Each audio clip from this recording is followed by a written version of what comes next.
Good evening, everyone. It's Thursday night, and that means another Football Manager stream with Herta. So I hope everyone's doing well tonight. It's just started raining outside. We've had lovely sunshine all day, and the rain has, for whatever reason, decided to come and visit now. But thankfully, we're tucked up inside. We're ready to play some Football Manager and get on with it. Scraps, good evening. How you doing, mate? So last time we left off, let's have a look at this. We were top of the league, and hold on a second, we are not seeing the right screen there. Let's fix that, shall we? There we go. Now you can see it. So as you can see, we left off top of the league, and we are up against it tonight, though. So yeah, last time, great form. 2 draws, won everything else, including a smashing 5-2 win over Paris Saint-Germain just a couple of games ago. Tonight, however, we've got a much tougher ask. We are away to Man United, we're away to Bayern Munich. First up, our first 2 games are 2 massive away games. If we lose that, we could see our form plummet, I think. That's my worry. We've then got an away game against Dortmund at the end of the month and another away game against Barcelona later on. So we are truly up against it tonight. Let's see if we're still as happy at the end of tonight's stream as we are at the start. Right, let's I suppose let's get moving forward. Oh, Scraps, what's got you buzzing? Good things, I hope.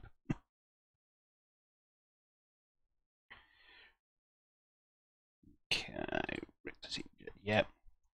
We must have stopped right after the last match if I've not already given some praise to my man of the match. So we've got Sunday, Wednesday, Saturday, so it's a crammed one. Let's get some players rested then. We are absolutely going to need a few players to sit out a couple of days. I know it looks like we rotated a little bit for this one, but let's have people fresh and ready for Wednesday, which is a huge match. So these fixtures have been announced. Cardiff first game at home. Oh, nice.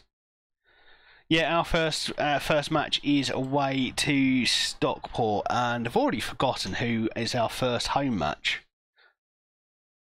That shows how good I am. Who is our first home match against?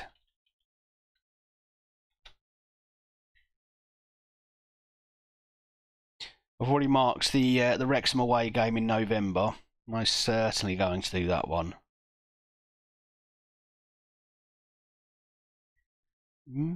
Baby, I love the way.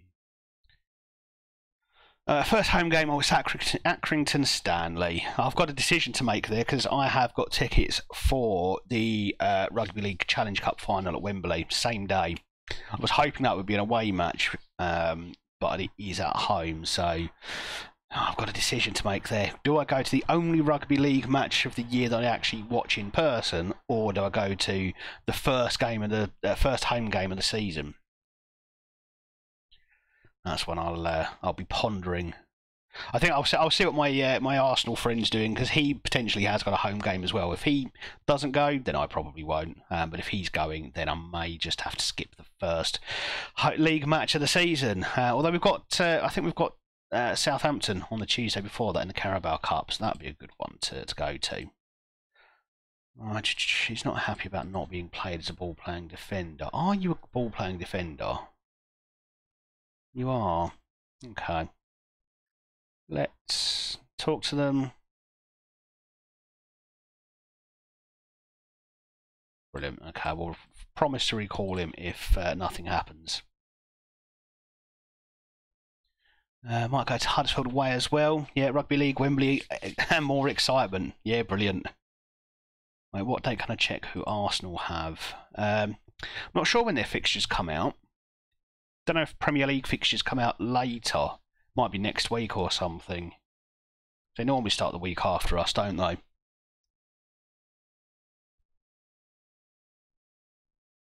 Oh, and I suppose we're going to catch up on a few followers after last stream, so between the last stream and this one.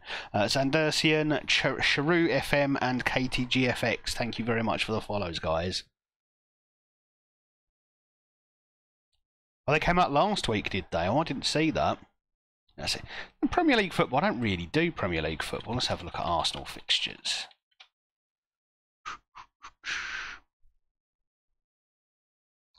They're at home to Nottingham Forest. There is a chance I won't be doing the rugby league then. There's a good chance I won't be doing that one. That's a shame. That's a shame because like I say, it's the only game I go to of the year, and it's always great. It's always a lovely day out. And our day starts at like 9 o'clock. We'll go and meet in the cafe, and then used to go up on a minibus. About 12 of us would go up on a minibus, go find a car park, we'd have a little barbecue in the car park, a few beers, then go watch the game. Last time I think we had to go up on the trains though, because the, the minibus we usually use conked out. Let's not talk about call-ups, that's up to England. So yeah, last time we did on the train, it wasn't too bad a journey actually.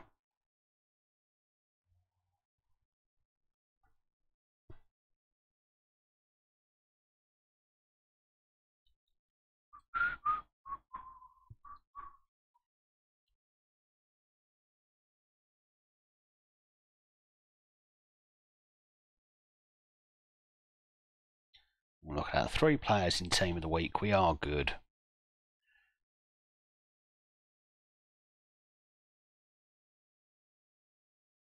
Yeah, especially if you want to get first game of the season. I don't know how long before the match Leeds tickets go on sale, but I imagine they're snapped up fairly quickly.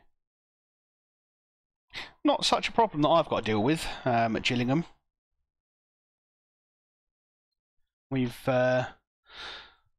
sold over 3,000 season tickets, and we're going for what I think is the all-time record at 3,500. But even then, that's like a quarter of our stadium. So getting tickets usually isn't a problem. Should be easy for Championship. Then again, Leeds support is unreal.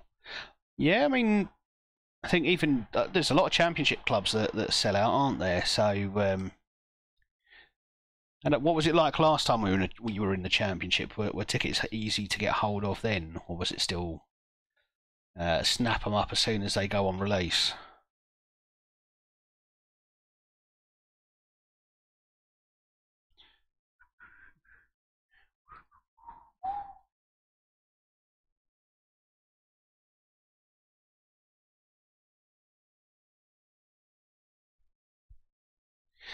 Okay, Man United at Old Trafford. We're back there again. We faced them as Rangers, I think, when we were in the Champions League, and I think they were at Ibrox, and we got a draw against them, which wasn't bad. This time, I'd like to go one better if I can. Right. Let's go. Well, Carney's the only real option out there. Swap you over. Let's get you in the right positions. Cohane, we are going to trust him again. Obviously, João Neves, who's been pretty good, I would say. Let's try something a bit different. We're going to give Burkholt that midfield, that central role. We'll see how that goes. I think Lethen is probably slightly better for it because he's a better passer of the ball. Well, they're not by much. They're both really wingers, aren't they? Actually, Adeyemi's pace will be pretty key in this one. Wasn't his football then, so don't know. A couple of them says, yeah, okay, well, maybe it's, or hopefully you'll be able to get hold of tickets. There's nothing quite like the atmosphere at a live game. And I don't think it even matters what club you go and see. Right down in non-league, the atmosphere is fantastic. Even Sunday League you can get a bit feisty.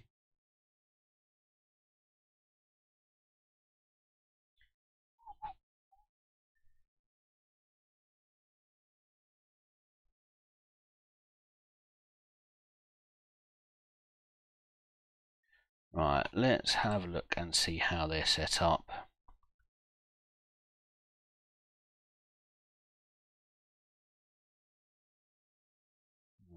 Old boy on one side, old boy on the other. Who's their threat? Who do we worry about? The striker's pretty good.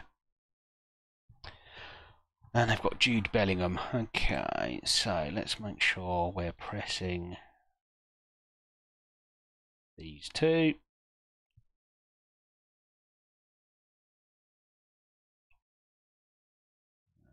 Which foot do you prefer? Your right foot.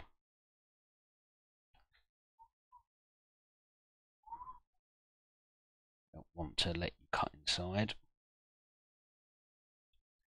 Okay. Let's see if that has any impact whatsoever.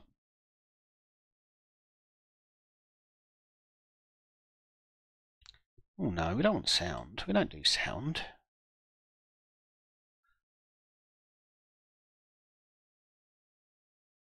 Where on earth did that come from? There we go. Oof. Carabao Cup leads have Shrewsbury. Okay, you should. I think you should win that one fairly easily. We've got Southampton, which that'll be a nice game. Like to think, you know, Gillingham. We're on the up. Bit of morale behind us. Southampton recently relegated. Who knows? Maybe an upset's in order. And talking of upset, I think we've just conceded a goal. Hopefully the referee takes pity on us. No, he doesn't. That's 1-0 Man United. Oh dear. Okay, right, well, let's carry on. Let's see if we can pull this one back. I'm not going to throw too much into changes at this early stage.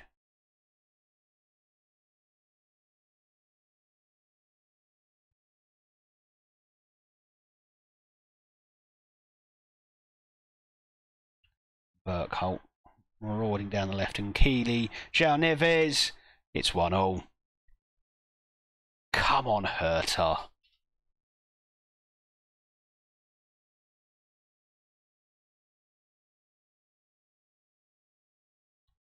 That was Burkholt, good run there, and Keeley put the fizzing ball across for João Neves, who he just doesn't disappoint, does he?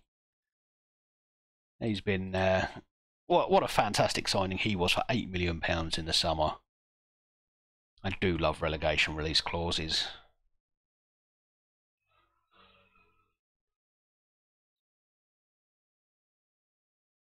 Oh, Cho picks up the ball there. Burkholt may have been offside, but is that Soppy? Was that his name? Right, Cohane looks a bit isolated out on that left side, but we forced them backwards. Chrysostomu deals with it well.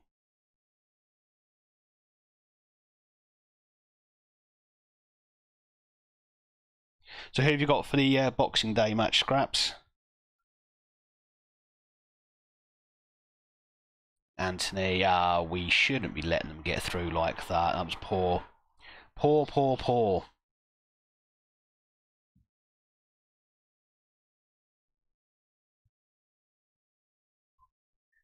Yeah, another one that's awarded. That looked fine to me. Oh, come on, boys. Let's give them some encouragement.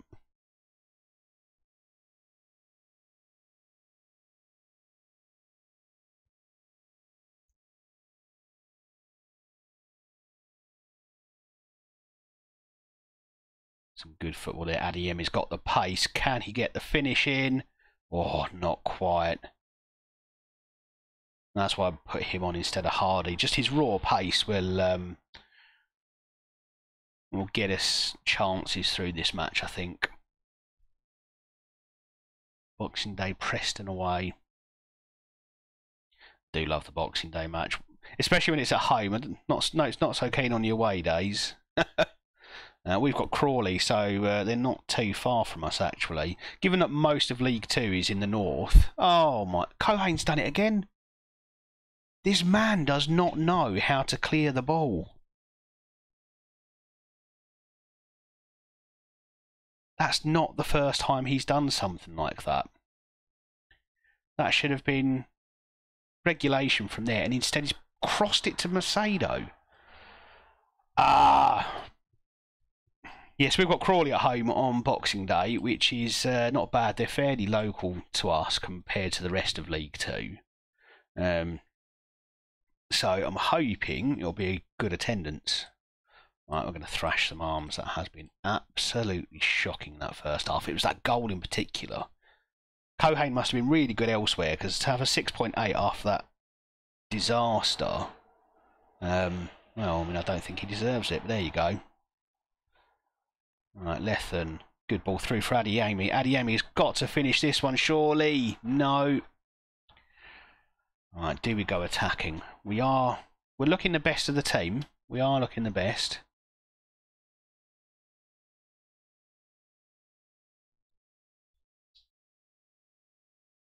Right, we are going to go attacking, and we're going to make some changes. Burkholt can go back out to the right. Lethen can come off for Diamande. Adeyemi's not really impressed me, so Hardy can come on. And Cohane just got to get off my pitch. I'm sick and tired of the sight of the man. At least for today. On Boxing Day, I always have a Copperberg. Oh, if only I had that sort of restraint. Not that I condone drinking alcohol, scraps. It's bad for you, etc., etc. Right. Encourage them one last time. Burkholt's getting worse. Right, and Keeley off for Kari, I think. Let's just give Richter another run out. I've been impressed with the youngster. And a Carney for Boskurt. Yeah, that's about all we've got. Oh dear, right.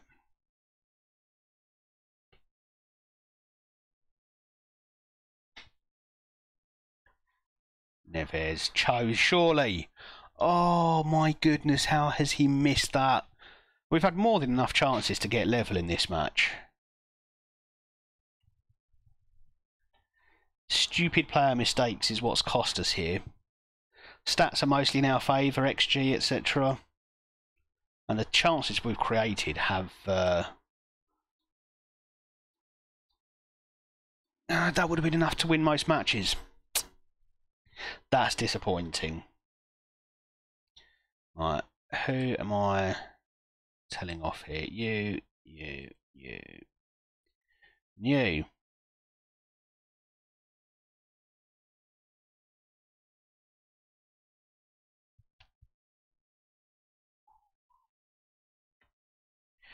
My mum lets me only have one. Of course, you're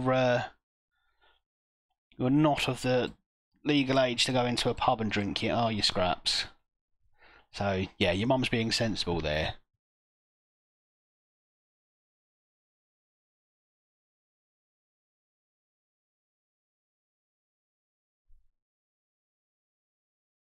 Boxing Day for me depends on what I'm doing the next day. If I'm back at work the next day, then yeah, I don't have much at all. If however, I've got more time off, there's absolutely going to be, I don't know, a few beers, a bottle of wine maybe.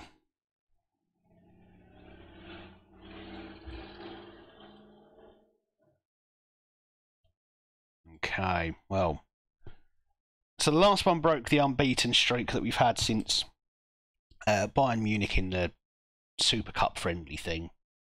This, however, is much bigger. We are 31 matches unbeaten in the Bundesliga. That stretches back all the way to the 1st of December, rather, last season. We did not lose a league game between that and now.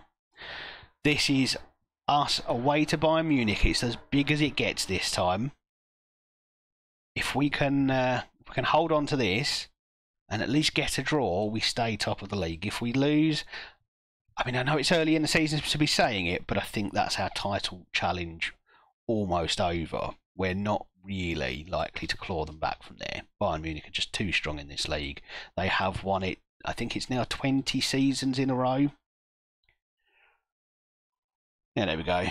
2011-12 was the last time that anyone other than Bayern Munich won the league, and it's 2031 now, so yeah, this will be the first time. If we can do it, that is. Right, praise for the trainers. Good boys.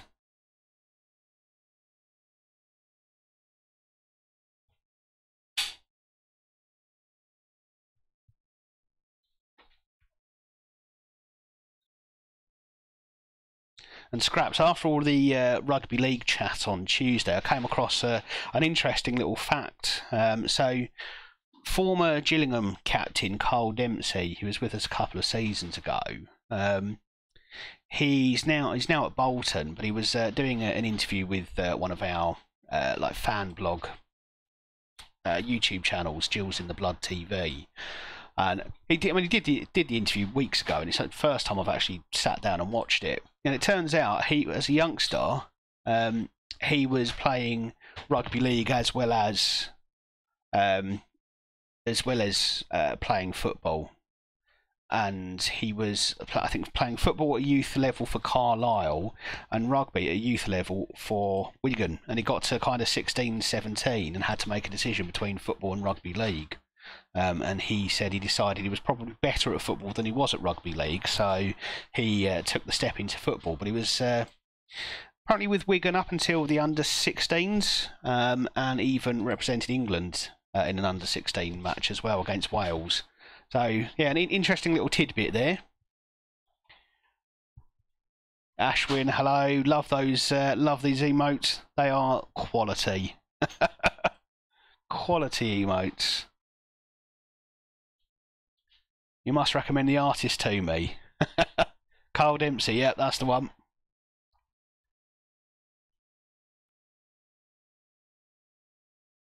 Okay, we've got to give Chris Osterman another run out.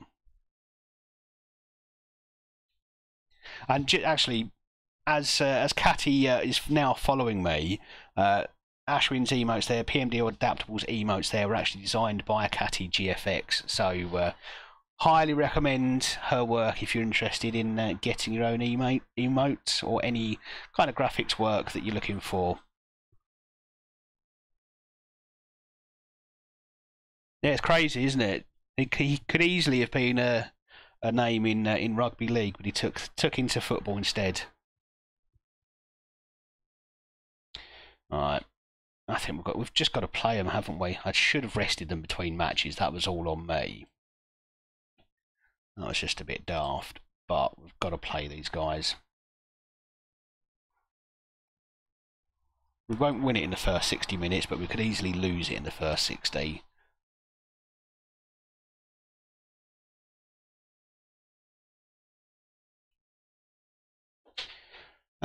So Bradley's back, so let's get him on the bench. Oliveira and Kirkes.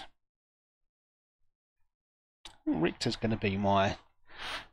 I'm preferring Richter to... Actually, no, let's give Kari, because he can pop up with the goal, can't he? Diamandi. Actually, let's get Diamandi in. We'll put Burkholt back out on the right where he prefers to be.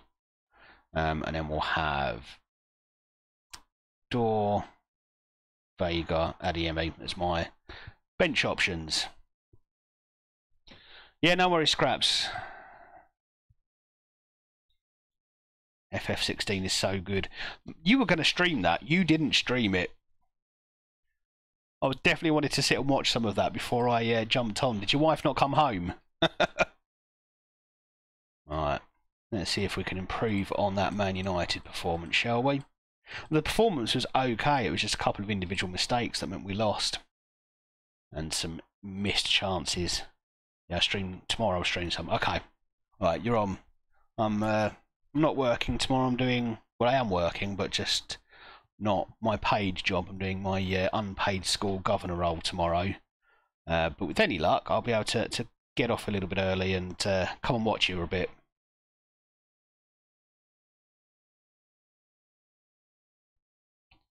You're free tomorrow. Do you not work on Fridays?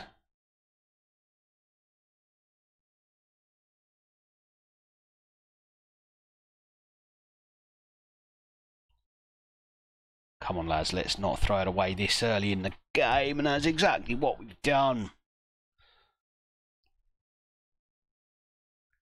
And the fact that we left Osman so much space worries me. Yeah, we should be pressing and marking him tightly.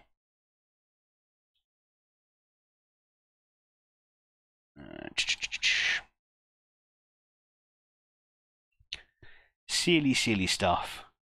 You took that day off to play Final Fantasy 16. Love it.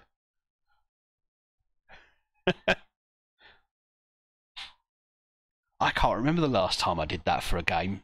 Took the day off work just to play it. I think it was probably Skyrim. In fact, I probably would have just quit my job at the time to play Skyrim if I could have afforded it.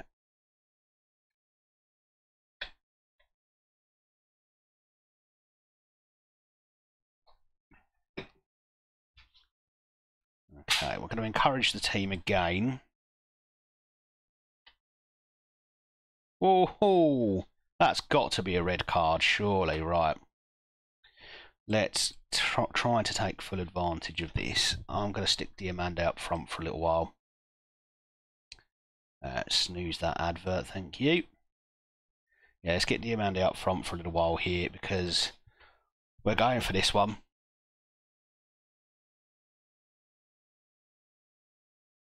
What did you do to your toe? Was that when you fell on those cobblestone streets? Oh, is Diamanda getting sent off now? Oh, amazing. Right, okay. Well, that was fun while it lasted, wasn't it?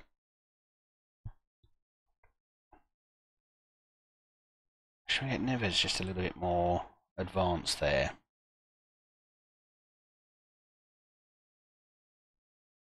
Yeah, we'll do the kind of Mazzala role for Neves and see how that works.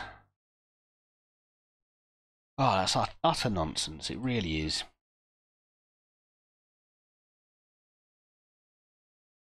Confirm changes. Stubbed it insanely hard last year in August. Taken you nearly a year to get it looked at.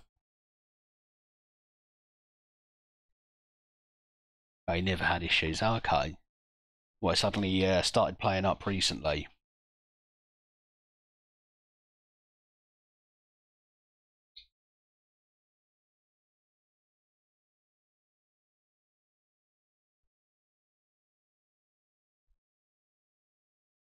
Well, that doesn't sound good. Pus coming out of your toe does not sound particularly appetising at all.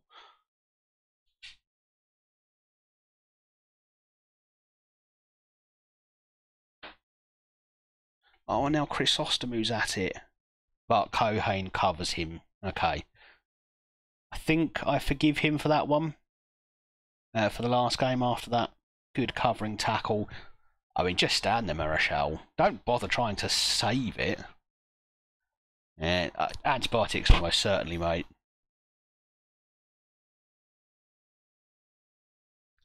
If it's pus, it's an infection. Right. That's what my mum always used to say. Neves is exhausted, unsurprisingly.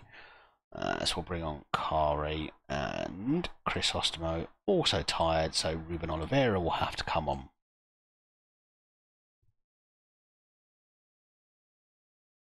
No, probably not a blood infection. You'd see a temperature.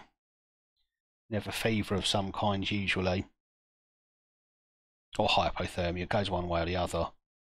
If it's hypothermia, you're in a much worse position. Oh, we are looking to try and give this away here, aren't we? Cho now, he's got a chance. Can he see Adiemi over on that left-hand side? No, but it goes back to Akani, Burkholt and Keeley. And Keeley with the equaliser. That was good football there.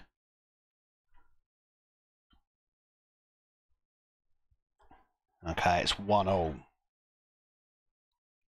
I'm going to slip back to positive because I don't want to leave us struggling at the back, but we still want to try and go and get another goal.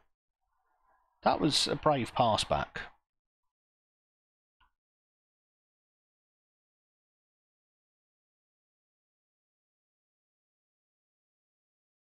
Burkholt through for Cho. Surely this is 2. Oh, and there it is.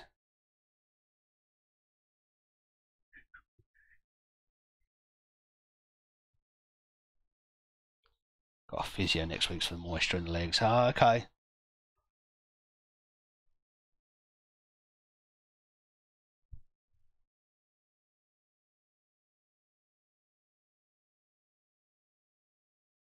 Oh, it's 3. Well, well, well. We definitely have recovered after the Man United game. You see it here, ladies and gentlemen. We are going to win the league. We are going to depose Bayern Munich. We are going to take them off the top, and we're going to take that title for our own.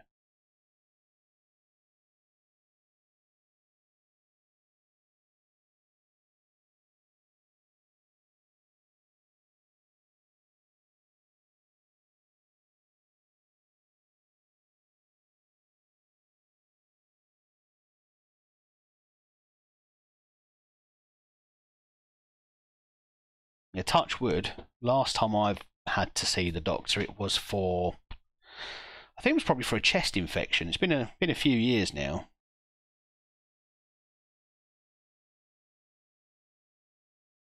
Oh, and that should have been 4. Oh, it's offside anyway, but that should have been it. Okay, more changes needed. We've got some tired legs out there, haven't we? Right, let's prioritise. I think Georgie Cohane is probably the first one to come off. And I'm going to leave Burke Holt on. And let's take off. Don't think I've got anyone to play defensive midfield. Actually, I have. Let's take Nkili off and we'll put Akani in that midfield role. He can play as a ball-winning midfielder. And that means we can play Kari as the advanced playmaker. And we'll see how that goes. What are you talking about leaving the dressing room? Just Football Manager, what are you doing?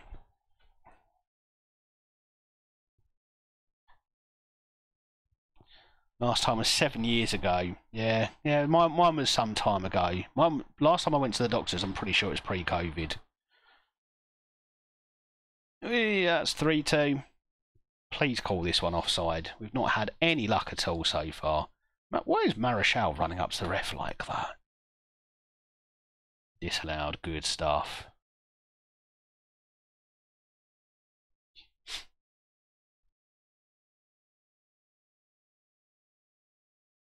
Definitely offside. We all saw that. Right, let's waste some time in this match and see if we can see this one through to the end.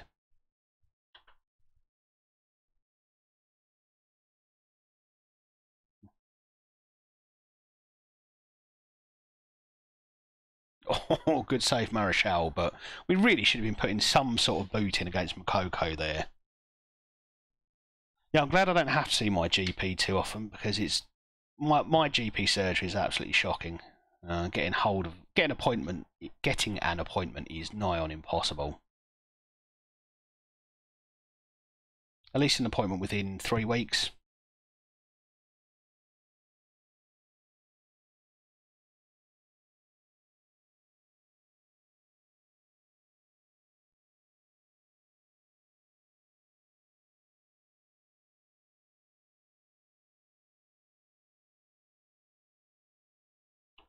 And my daughter was unwell a little while ago. Poor thing suffers from eczema, and she had quite a bad flare up. It was very red, to the point where parts of her skin were bleeding.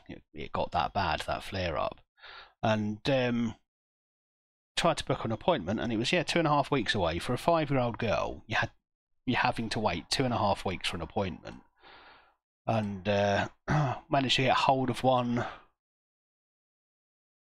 We did manage to get hold of one for the next day in the end because we just phoned up and said, look, we desperately need it. And we did manage to get her an appointment.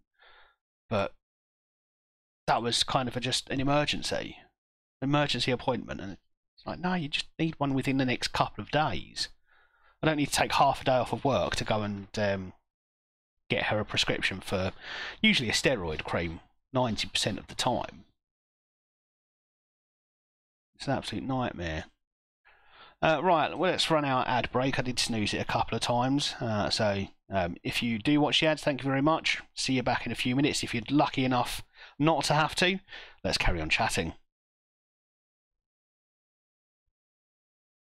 Yeah, that was definitely I didn't mean to appeal against the ban, but we'll appeal anyway. It won't work. It never does. That's a fantastic result. I mean, look at that.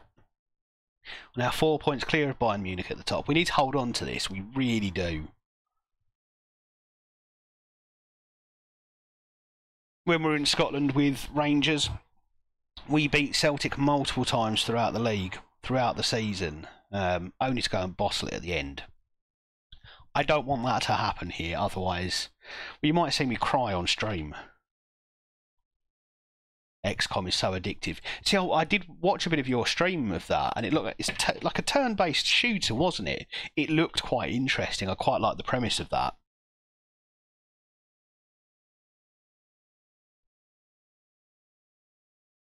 It's on sale on Steam.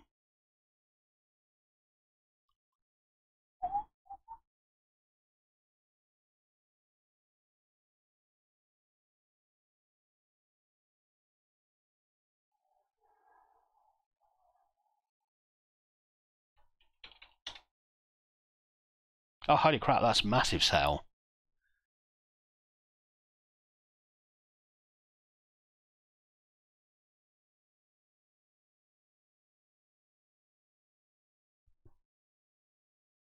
I might have to, yeah. Some of those prices, look at that. You can get a massive amount of that. Okay, I might have to download some of that and just say, and spend what, £3 on a game. It's worth it. Welcome back, Scraps. Hope you're good. We lost to Man United, but we smashed Bayern Munich. Weird game, but both teams got player sent off in the first half, but we're just too good for them. 20 or so for all of them. Oh, was there a bundle?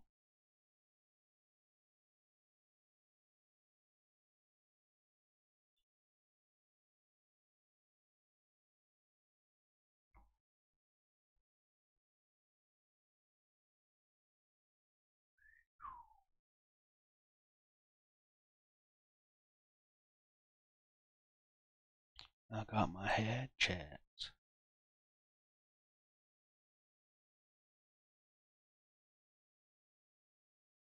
This one, the bundle.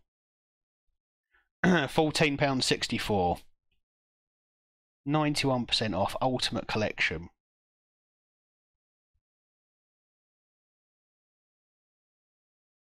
It includes all of that.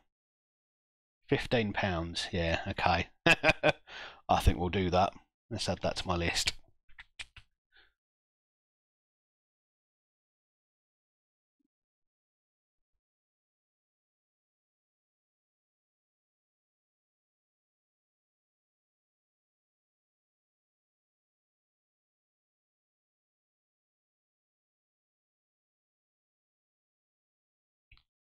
Add it to cart, and then we can have a look at that later or tomorrow. That's mad. Because, yeah, it looked like a really good game, actually. A bit strategic and a bit... yeah, a bit of action as well.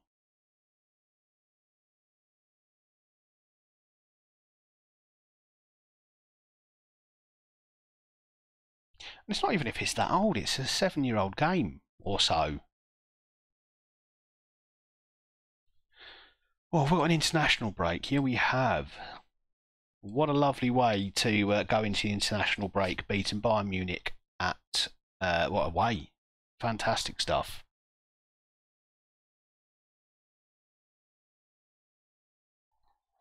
Might go to bed in half an hour, really tired because I was playing football after school. Tomorrow I'm going to Flamingo Land with school. Oh, excellent. Oh, that sounds like fun. Yeah, get yourself to bed. Sleep is more important than just about anything else. Trust me, as you get older, when you get into adulthood and parenthood and all of that, sleep becomes a precious thing. So get your sleep while you can. Enjoy it. I try to say that to my kids. You know, sleep is important, helps you to grow, etc. But more importantly, it's just enjoyable, and you don't appreciate it quite as much as when you can't get it anymore. Like many things in life, but it's sleep in particular. I've got a question. Do you wish you were back at school? No. But then I hated school. I wish I still had the same level of responsibility I had when I was at school. But when I was a kid, I went to a grammar school, and being the working class kid in grammar school wasn't a lot of fun. Lots of middle class children in my school, so I was very much the odd one out. But I really enjoyed the level of responsibility, i.e., none, when I was a kid. Because when you're a youngster, when you're a teenager, you don't appreciate that the only person you've really got to look after is yourself. And even then, you've got people around you to help do that. In your parents, in brothers and sisters, grandparents, aunts and uncles.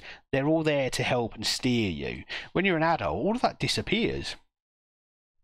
And it's hard to pinpoint exactly when it happens, but at some point, you're on your own. So yeah, enjoy the youth. Enjoy youth while you have it. That's all I can say. Oh, mate. Ashwin. Seriously. Dude, thank you very much. You didn't need to do that, and you know you didn't need to do that, but I appreciate it.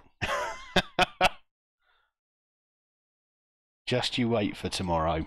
Just you wait.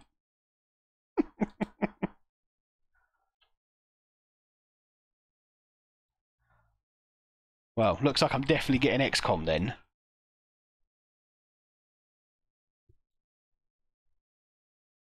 Oh, this is interesting. So I'm thinking about I might do a little bonus stream on kind of Sunday or Monday night. Probably Monday night. Because I did promise to try and spend a bit of time with my wife this weekend. And how demanding can you be?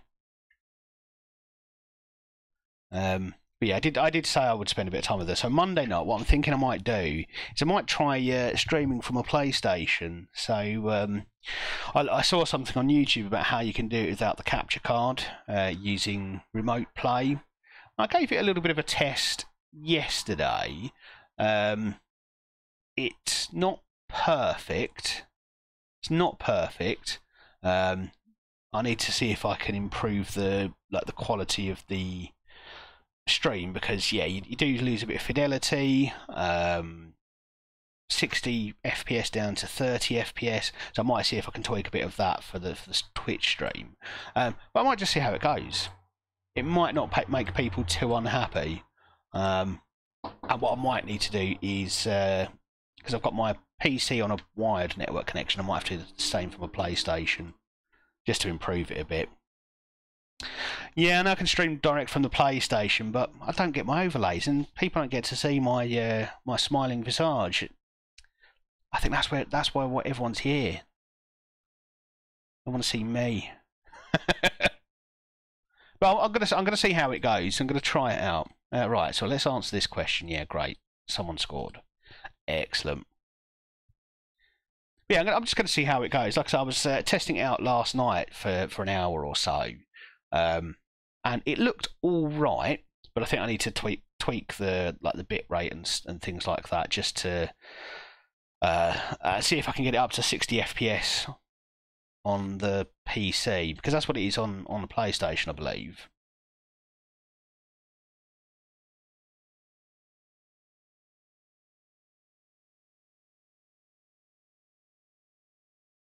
But you know, just trying something a little bit different.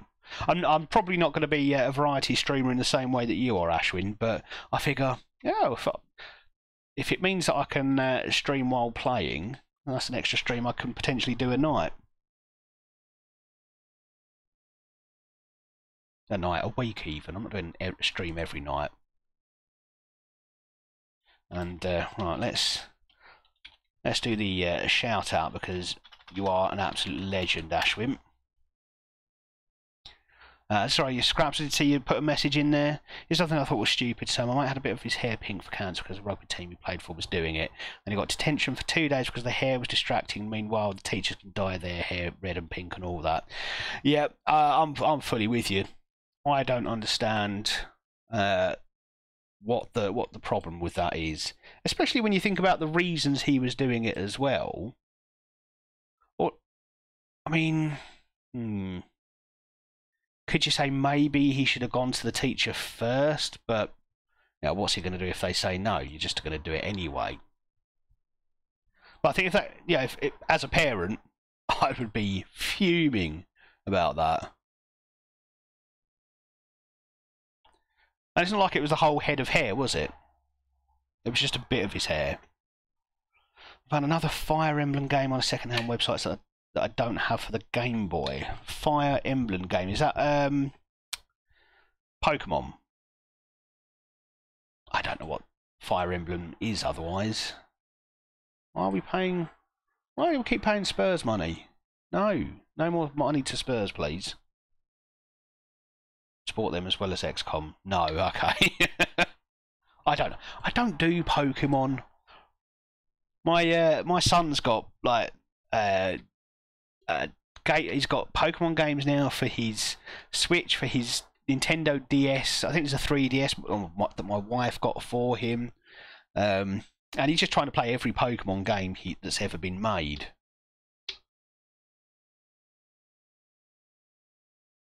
That cracked me up. I'm glad. See, this is why I'm here. I'm here to entertain, even if it just means I say stupid things every now and then. That's what I'm here for.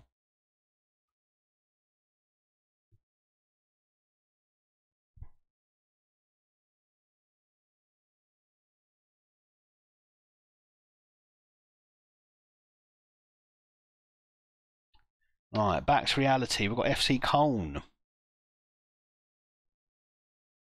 Next two games should be quite winnable. We should beat Ajax. Sorry, Ashwin. And we should definitely beat FC Köln. And then away to Dortmund. I'd like to think we are again in a position where we should beat them. We can do Bayern Munich away. Definitely feel like we should be able to do Dortmund away. So I've got the XCOM games, but I can't find them in the library. Steam being Steam. Swindon Town are better than Gillingham, Scraps. That's ban-worthy, mate. They finished above us, but that doesn't mean they're better.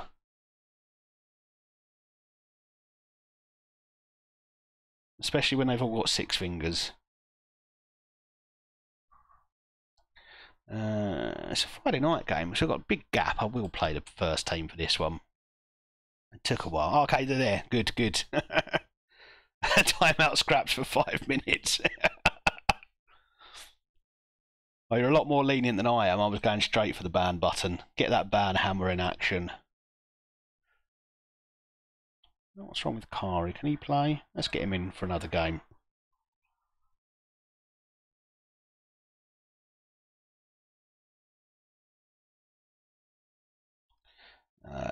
Lethen can start one. And Hardy. Let's just give Adeyemi a game. Hardy's annoying me. He's not playing well enough. Yeah, this is more of your hot take, Scraps. San Marino are better than Gillingham. I now know you're taking the piss.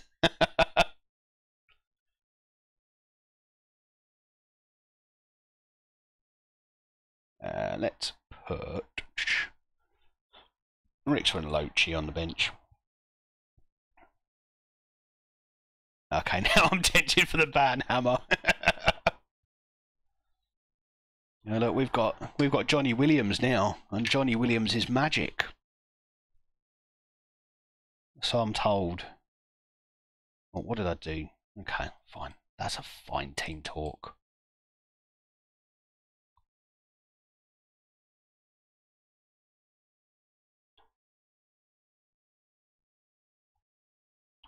Bamford is better than Nichols. No, I don't think he is actually. Bamford might play at a higher level, but Tom Nichols can out-jump him, out-shoot him, out-pass him. So, no, you might actually have that one. Your Bamford is better than Haaland was never going to happen. No one can ever agree to that, but I'll give you Bamford probably being a bit better than Nichols. But he was a revelation for us last season. And our big problem at the start of the season, we just could not score. 7 goals from... Was it 6 or 7 goals from 23 league matches was not enough. That's going to get you relegated every season, no matter what league you're in. So Tom Nichols coming along and scoring. I think he scored 3 goals in his first 4 matches or something. And that was just incredible. Second drive, because I don't have 75 gig on my SSD. Yeah, I don't have 75 gig on my SSD. That's probably going to have to go on my hard drive. And I've got about 49 gig free on my SSD. And I need all of that for when I'm editing videos. The way that Clipchamp works, it just copies everything. Lewandowski better than Benzema? No, that's not a bad shout. I think they played different roles in the team, but I'd take Lewandowski most of the time.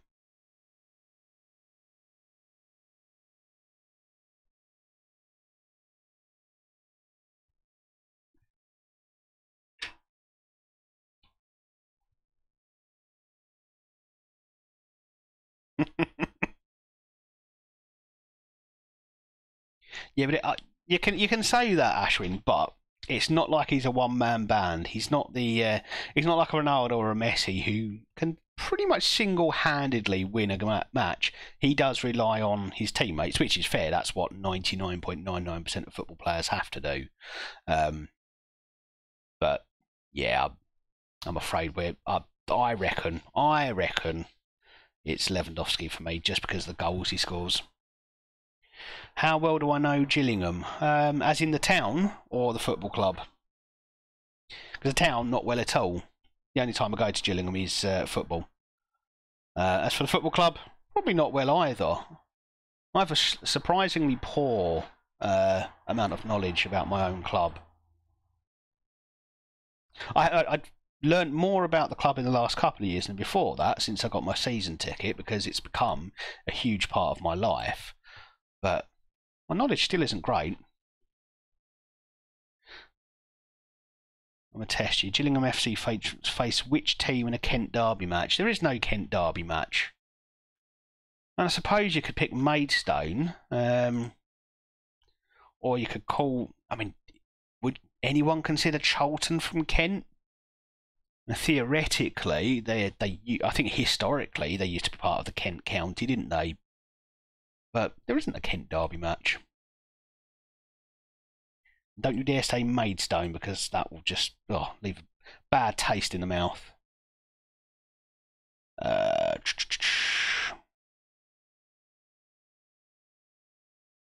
Go with that for now.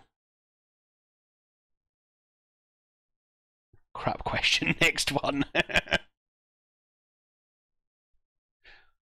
Oh, I like this. Quiz time. Still, Lewandowski has been nowhere in UCL games, in my opinion. Yeah, I mean, to be fair, I say Benzema is one that relies on his teammates. So is Lewandowski. I mean, neither of them on the same sort of level as likes of Ronaldo or Messi. They're both very different. They don't control a game in the same way. Crap question number 2.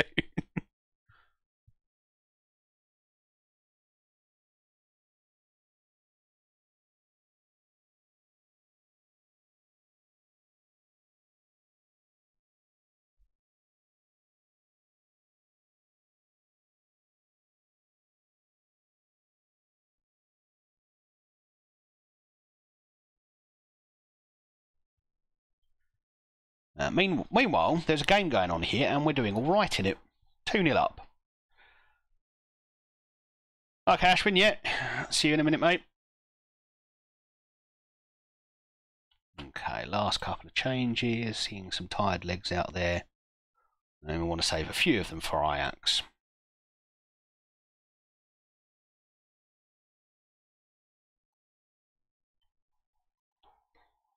Now, which of the following players didn't spend their youth years at Gillingham FC? Luke Freeman, Andrew Cross, Jake Hessenthaler, Mamadi Sidibe. Mamadi Sidibe definitely didn't. I can't remember where we got him from, but it was a French team.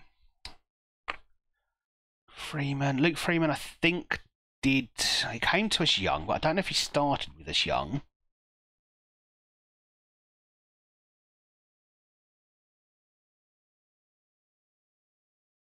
Jakey Boy was one of ours. Andrew Crofts, I feel like. Again, he was another one who was with us young. I think he was one who came through our academy. Luke Freeman was with us young, but I don't know if he started in our academy. So I'm going to say Luke Freeman, Mamadi Sidibe, and Crofts and Hessenthaler did spend their youth years with us. I used to love Big Mama though. Never scored many goals, but he was a big gangly mess on a pitch. He caused havoc. Yeah, don't get complacent.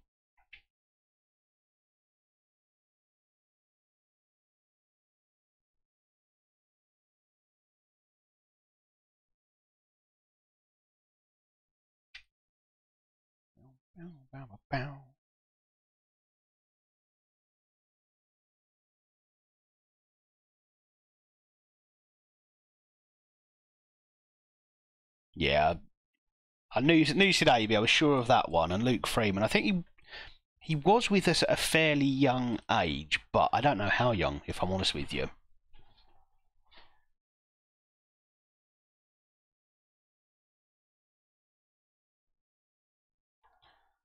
Why? It's November. How can they possibly need a rest in November?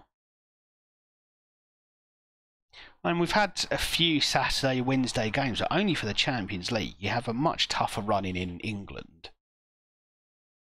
I think it's just hard coded into it for players in Germany to get tired quicker, which is nonsense if you ask me. But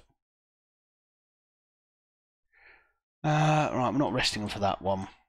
Or should we rest them for it? No, I'm not going to promise anything.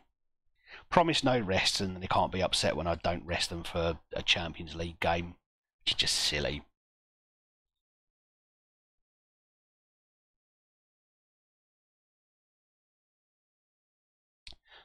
Oh, that's a nice easy one, Scraps. 2012-13.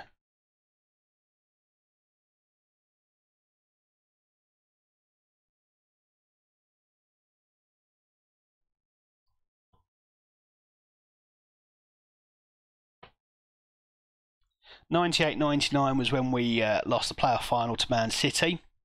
99-2000 was when we won the playoff final, went up to the Championship. 2008-9 was when we won the League Two playoffs. 2012-13 was when we won the league. No, I didn't watch that game either. No, I only saw the highlights of that one that night.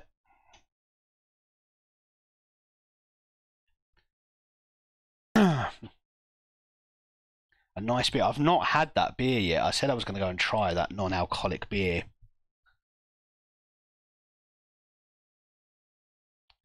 It was named 2018-19 Player of the Year. Oh, that's a good question. I think that was the year Tom Eaves left us, and he went to Hull. I'm going to say Tom Eaves because he was just outstanding that year. Did I buy Radlers? No, I got one. It's a Brewdog one. I tell you what, let's go and get it now. I'll be right back.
So yeah, the one I got was Brewdog Nanny State, which well, it just happened to be out on, I think it was Monday night after my daughter's gymnastics, and in a shop, and I said, oh, the other night I really fancied a beer, but without the alcohol buzz, because sometimes, especially if I've like been drinking it early evening, I get really tired later on. So I'm like, okay, I fancied the taste of beer, and I thought, do you know what, I'm just going to get one.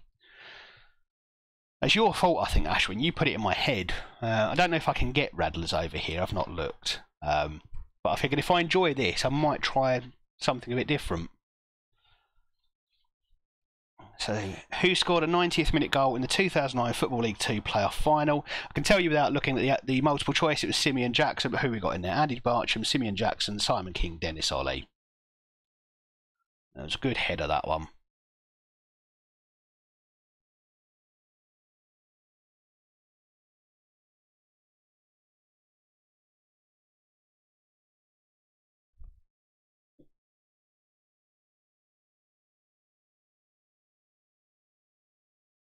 Well, that's quite nice. So as I'm getting older as well, I'm going over to pale ales more than lagers. I'm enjoying the hoppiness. And my eldest son, I think, believes I'm an alcoholic because it was Father's Day in the UK on Sunday, and my eldest is 12 years old, and what I do for Mother's Day is I get my kids to choose what they want to get their mum, and then I'll go out and buy it. I think that's the way to do it.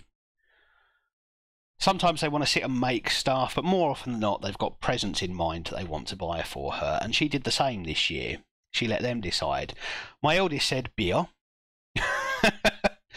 And he also got me a key ring, which is also a bottle opener, and it looks like a bottle of beer. I said to him, do you think that's all I do is drink beer? And he said, well, you drink a lot when we go to the football. And I was like, well, it's only like 3 or 4. I was like, yeah. And I was like, okay, right, maybe you've got a point. Ascendor, welcome back. How are you doing? Did I watch the final? Of course I did. Now, which of the following coaches never became the manager of Gillingham FC? Taylor, Pulis, Stimpson or Grayson? That would have been Simon Grayson. Peter Taylor managed us in the Championship for a while. Tony Pulis got us there. Mark Stimpson was League 2, I think. And then Simon Grayson, I don't think, ever managed us. Should I recommend one player? You're welcome to. We are, what, 10 years into the future? Nearly 10 years into the future, so they may have aged a little bit by this point. But always happy to hear suggestions. Especially if at the start of the game they're good youngsters, they might be at their peak by about now. Abdul Fatawu Isahaku. Okay, let's have a look and see if he's in here.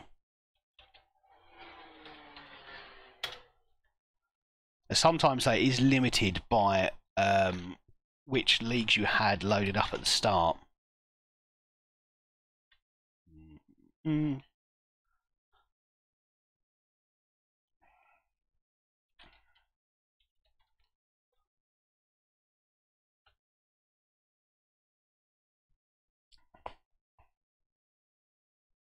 Player who made the most appearances for Gillingham FC, all competitions is John Simpson, Paul Smith, Mark Weatherly, Ron Hilliard. Or see, now we're getting to slightly more historic areas.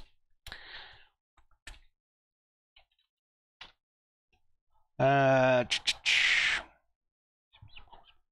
think it's Paul Smith. He's too recent. He played a lot for us, but not off long enough to get that, I don't think. Hilliard was a keeper. Weatherly was with us for a long time. Johnson. I'm going to say Hilliard just because he's a keeper. I'm going to say Ron Hilliard. So I've got type in Fatawu, and all I've got is this one, Fatawu Aryi, who I doubt you're talking about because he's only 23, so he probably wouldn't have been in the game when we started. Yeah, he's a regen. Look at him. So yeah, I probably didn't have the right leagues loaded up. Where does he play at the moment, Asindur?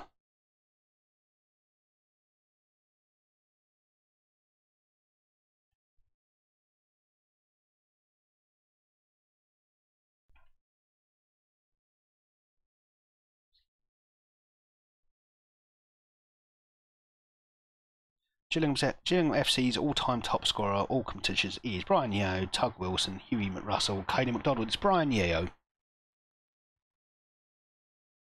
Playing on Sporting's left wing. Yeah, don't think I had Portugal. I don't think I had Portugal or Spain loaded up at that point because when we started unemployed, so we went for some of the smaller leagues, Scandinavia, Wales, Northern Ireland, Scotland, Eastern Europe. But I don't think we had anyone like France, Germany, Spain, Portugal who might bring Sporting players into the database. So yeah, it's unlikely, unfortunately, that he'd be in the game.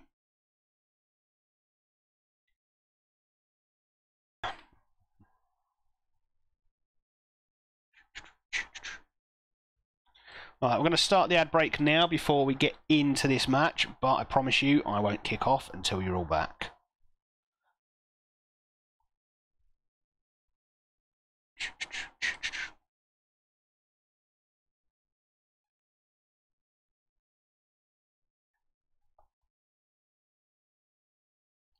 Okay, I think we might be back now.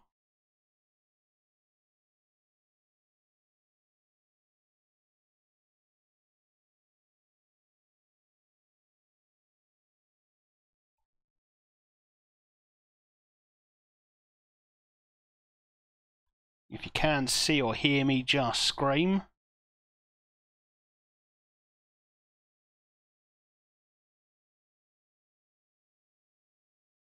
Twitch is saying I'm unstable as well.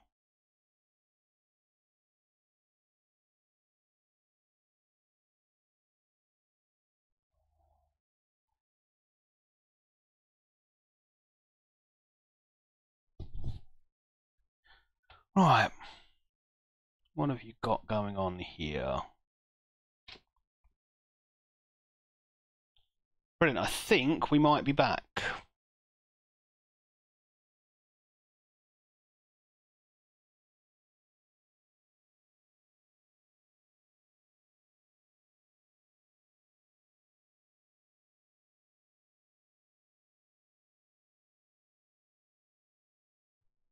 Okay, hopefully we are back now. Do let me know if you can see me and hear me again.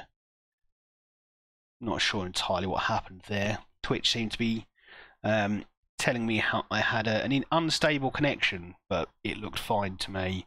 OBS was telling me all the right things, so really not sure what happened.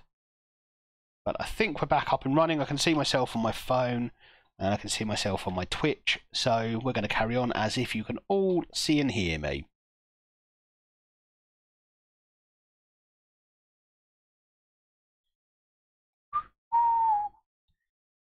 This is Champions League, so lots of substitutes for this one.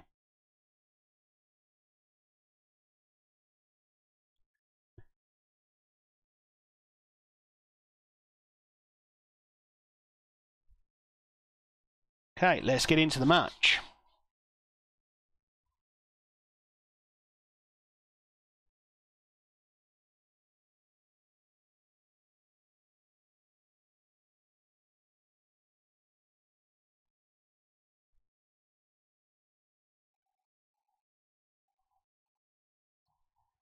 Okay, let's point finger and be assertive.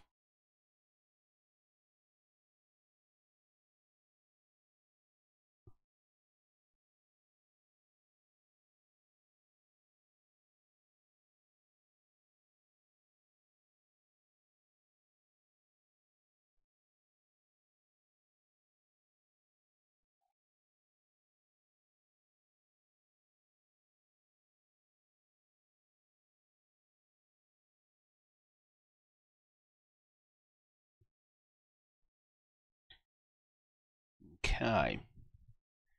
Good tackle in there from João Neves. That's what I love to see.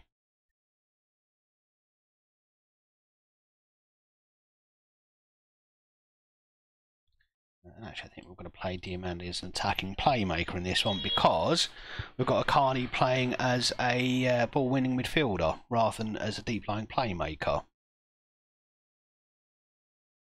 Oh, have we gone to ads? Oh, stupid Twitch. Sorry, guys. Hopefully you'll all be back soon.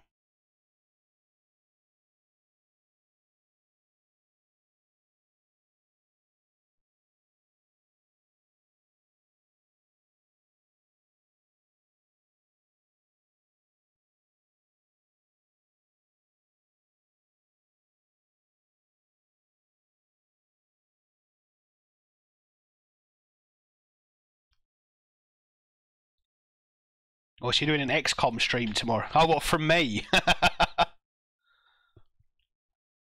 No, Friday nights I don't stream, and tomorrow night I'm out playing darts again. You know, I've got to keep up the practice if I'm ever going to make the World Championships.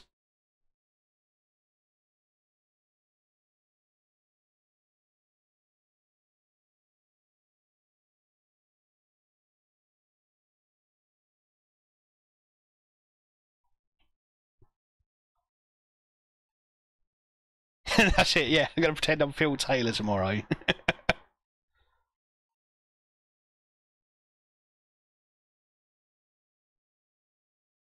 It's fantastic. When we play, we tend to play a variety of games. We'll play like darts golf, darts cricket. We'll play Harvit. We basically try to avoid playing 301 or 501 because we know we're not that good.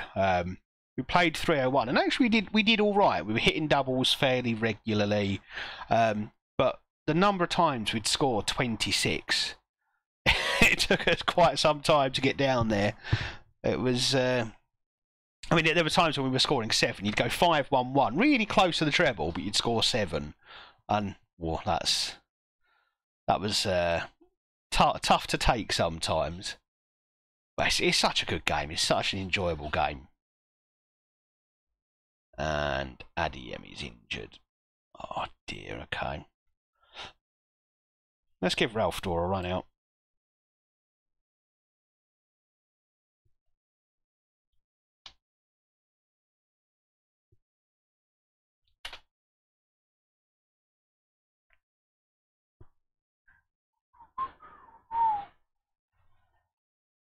Look at that. Hertha above Real Madrid and Man City. Get used to it. That's where we belong now.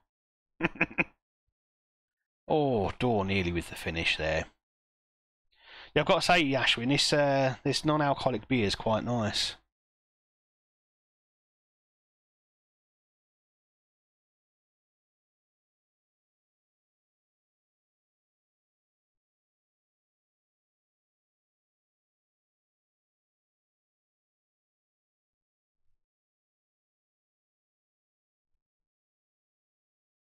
Well, I think Scraps has probably gone to bed now because the quiz has ended.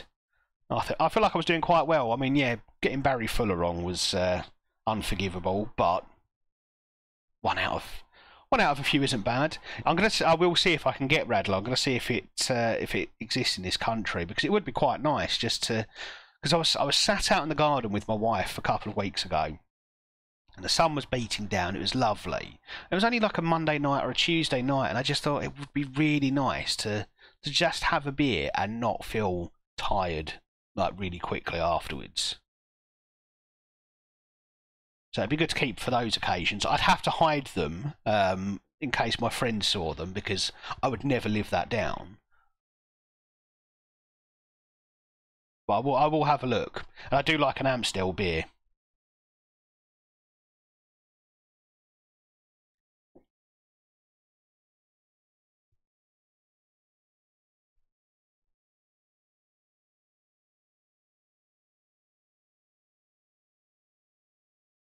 And João Neves with another goal. I love that man.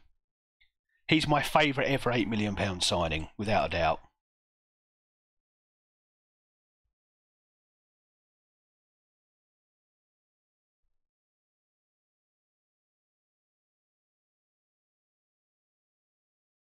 Right, changes time because we have got Dortmund on the horizon.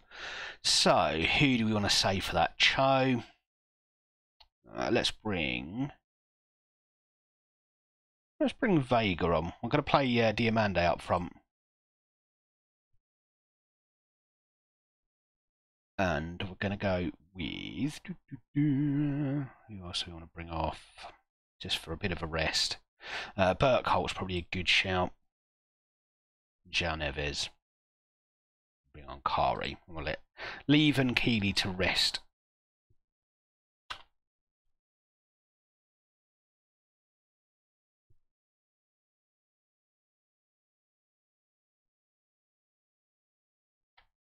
Yeah, I don't know if drinking culture's the same in the Netherlands, Ashwin, but admitting to drinking non-alcoholic beer here is almost like admitting and saying that you have a problem with alcohol.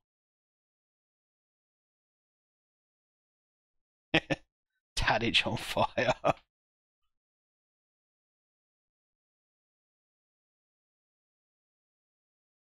No.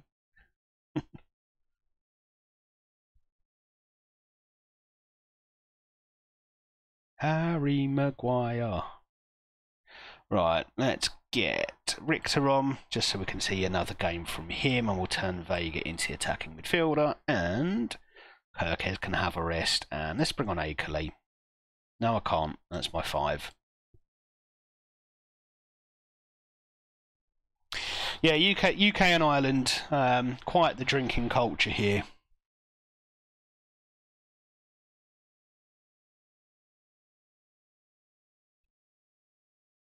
And it feels to me like you've got people who will drink an awful lot, and then on the other side you've got people who will drink nothing. They're teetotal. It's not a healthy culture for sure. The drinking culture, but I don't mean generally.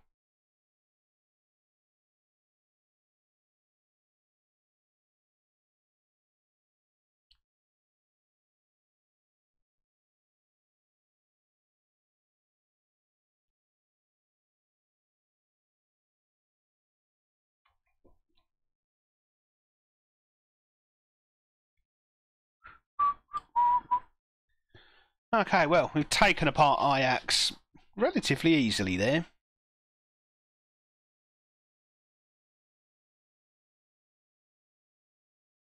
Cho needs a rest. I know, he can have a rest in the winter break. It's surely only a few weeks away now. Well, actually, I've got quite a lot of games between now and then. I might have to see if I can sit him out for maybe the Wolfsburg game, depending on how long Adeyemi's out for. Ah, no. I skipped over that.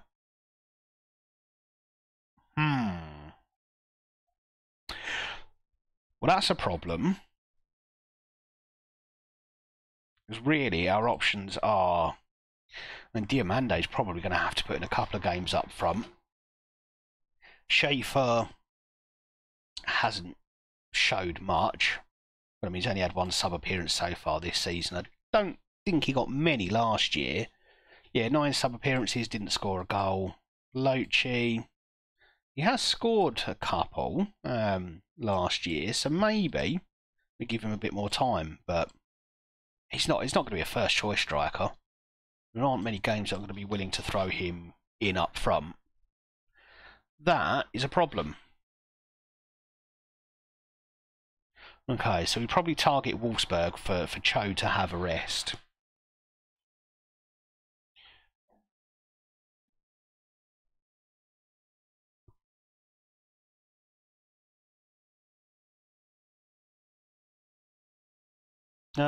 It's good that it's not like that there, Ashwin. I'm not saying my drinking is solely down to peer pressure or anything like that. And I'm not going to say I'm a problem drinker. I have a few beers on a Saturday, on a Friday afternoon and or a Saturday night. But yeah, not that much. It's not that much at all.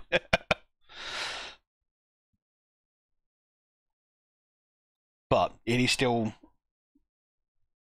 shameful to be seen with non-alcoholic beer in this country. Or at least amongst my friends.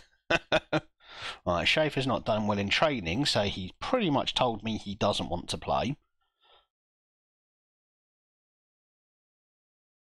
I think we're going to try Diamande up front. And he's done quite well for goals this season. 5 from midfield. Last season it was 9. They seem to go on a bit of a scoring streak towards the end of the season. Started my 3rd Radler. Yeah, see that's it. So you're on your 3rd beer and you feel no ill effect for it.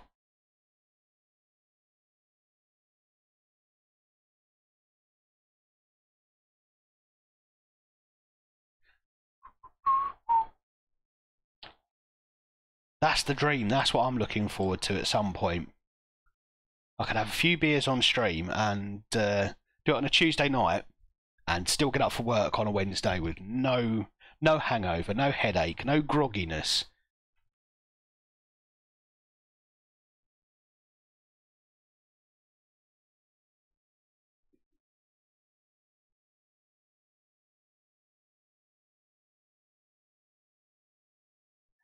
Okay, Dortmund away. Up to 3rd now, so I think we're 4 or 5 points ahead of Dortmund. Definitely 4 ahead of Bayern Munich. I must have just dropped down because of Frankfurt's win. So we're 7 points, so we're 6 points ahead of Munich. Oh, we're getting further and further ahead. I'm going to say hello to battery, right? Fair enough. Twitch does kill your phone battery. Really does. But actually, I mean, I think it's similar for a lot of streaming apps, but Twitch is definitely heavy usage on battery.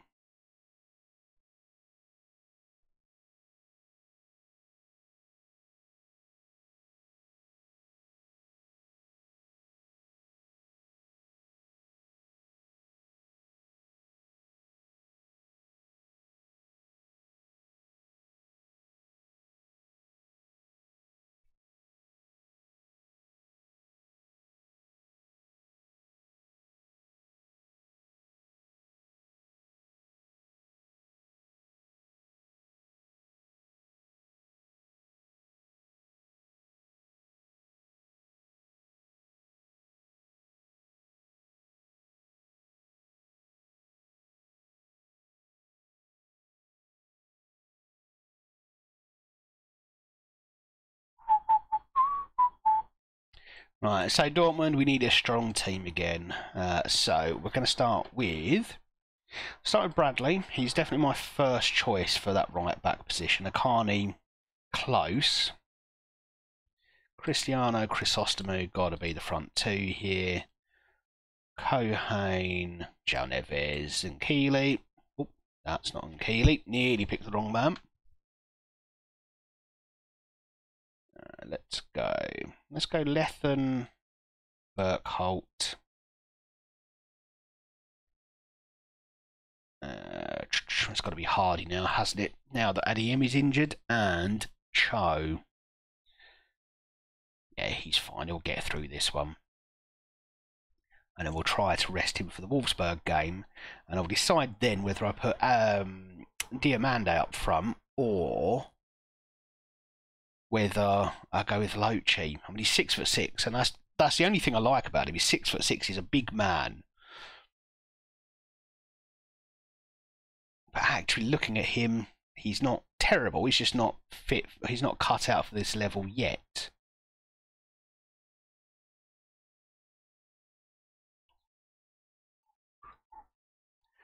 Carney, Diamande, Dor, Vega, and I have to go with Lochi, aren't I? At least on the bench. Let's see what happens here. I have got Diamande who we can throw on up front if we need to.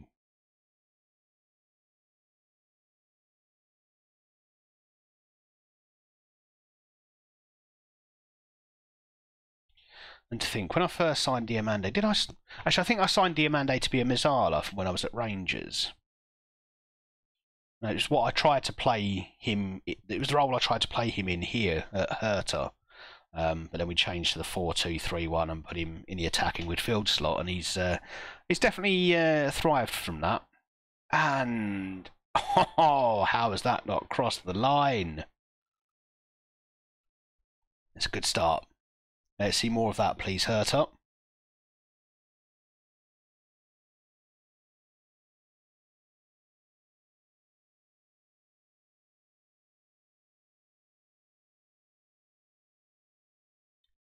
And Marichal's in there. What a man. I've not really mentioned Marichal too much. He's made some good saves. The fact that I don't mention him too much, I think, means that he's been a good goalkeeper for us. The best goalkeepers are the ones you don't really notice. It's different when you're at a side that's struggling mid-table or towards the bottom of the league. If you've got a goalkeeper, you want to see a lot of him saving the ball. But if you've got a goalkeeper, if you've got it, when your goalkeeper you want to hear from, when you're down the bottom, you want him making save after save after save. But when you're towards the top of the league, you don't want to hear from the keeper.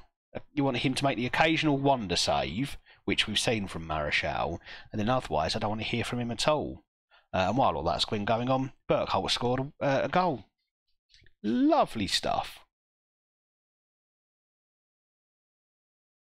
And Chrysostomou. What a man. Everyone thought I was crazy when I brought him in. No one thought I was crazy. He did well for us at Rangers, got injured, and so we brought him to Hertha to see if we brought him in on loan, didn't we? Again, just to see if he was the man for the job, and it turns out he absolutely is. Paid a record fee for a Cypriot player for Chrysostomou. And we've given one straight back. That was poor. He got all excited by scoring a goal and just completely forgot to do his defensive duties there, Chrysostomou. It was absolutely his man. I mean, Cristiano's meant to be on a cover duty, and he was the last man back, which isn't great. But it's only one. We're still winning.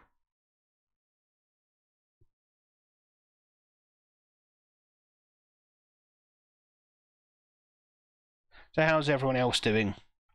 Ashwin's off trying to save his battery, doing CPR on his phone right now. Now's your time to pop in and say hello.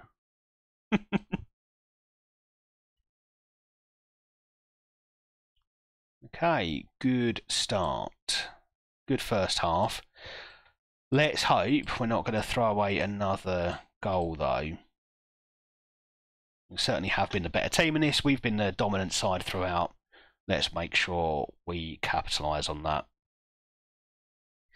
Because we all know how Football Manager loves to do things to us, but Cho has just smashed one in, left-footed, edge of the box, into the bottom corner. Perfect. Ignore my carping on about Football Manager liking to create drama. We're gonna waltz to a win here.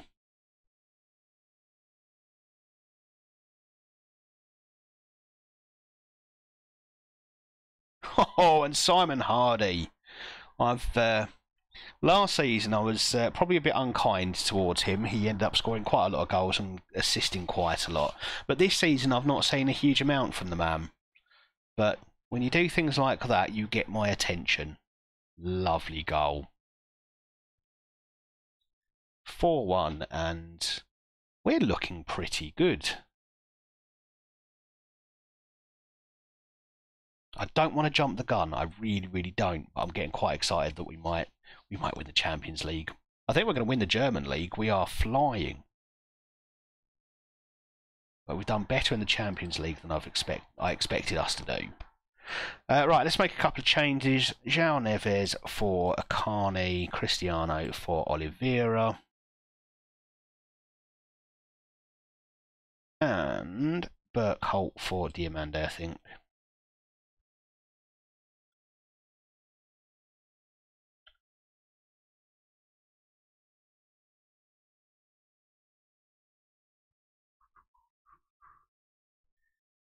Right, let's get Cho off. We're going to get young Paolo Locci on. Just to see how he copes with being a striker in a big game like this. And we're going to get... Let's get Lethen off. We'll put Door on. He can play as a winger. because he's right-footed. Let's see how we go with that for the last 10 minutes.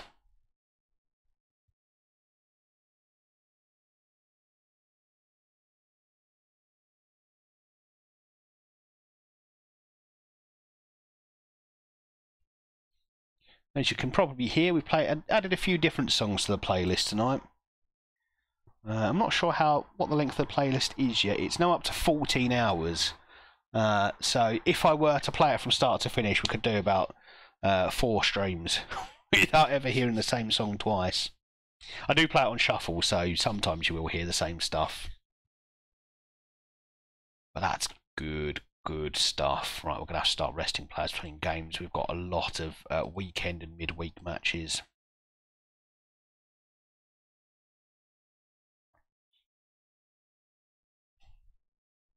Fine, you can have a rest for the next match.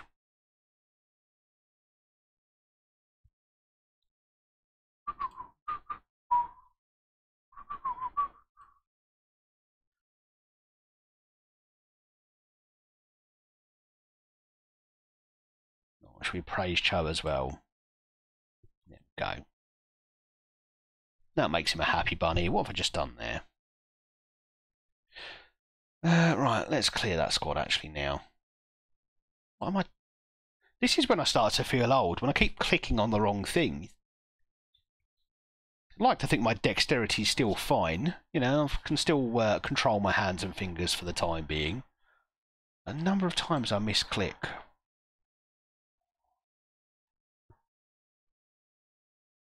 And unsurprisingly, Hertha are coming in with another contract offer. Now, their opening gambit is 22,000, which is it's a bit of a pay rise, to be fair. I feel like I should be getting a lot more than that, but I suppose I need to win stuff before I can start making those sorts of demands. But let's see how high we can push them. Let's see if we can get them to 30. 24, okay. Meet in the middle. A little bit more. There we go, 25, that's fine.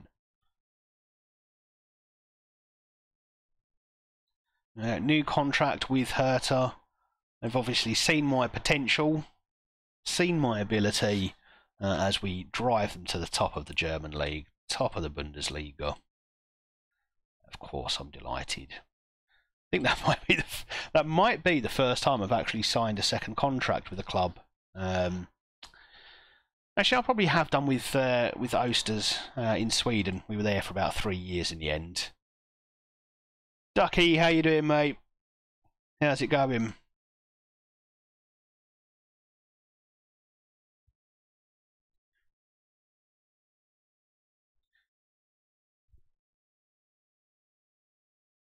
Does see on Discord you had a spot of rain earlier. We had a bit this evening. It only lasted about 5 minutes. It really wasn't much at all. It's definitely cooled things down a little bit. Criticised for lack of directness. Oh well. That's very upsetting for me. Right. So we see if they've actually got anything worth looking at here. Expiring contracts? Nope. No suggestions. Attracting interest.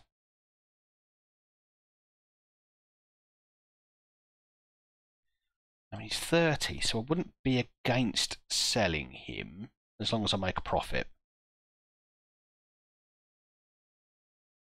Okay. Yeah, fine, you can do that one. I don't think we look weak at right back at all. We've got a Carney and Connor Bradley.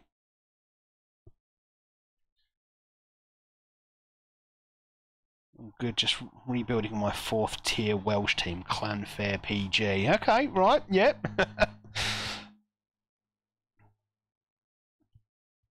Do you ever get past the first couple of seasons? There's a number of saves. I mean, I suppose you've got a lot of saves on the go at the same time, haven't you? It's not just you've got one on the burn and in 2 weeks, or it's not even 2 weeks. I'm sure every time I go into Discord, you're showing me different teams. Team from Europe, longest place 9. Oh, okay, yep. I know the place you're talking about. I'm not even going to attempt to say it because I don't know it. Got nearly 200 seasons on one. Ooh. I don't think I've ever been past 25. Someone asked me this question, what is my longest save? So I remember doing 15 seasons back in the days when there was a cap. Like you could do no more than 15 seasons. But I think 25. I think I've got into the 2040s before. Oh, if we're all doing it.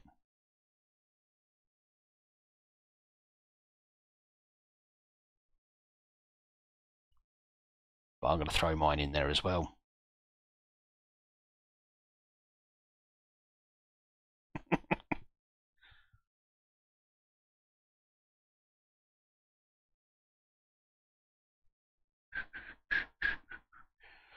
Right, okay, we're going to run ads now before the match. So if you're not fortunate enough to have a subscription, we'll see you afterwards.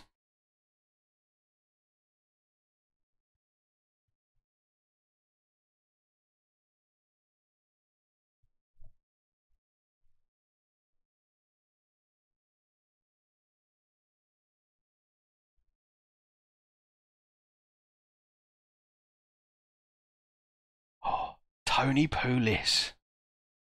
Is that Tony Pulis? It is. What a man. What a man.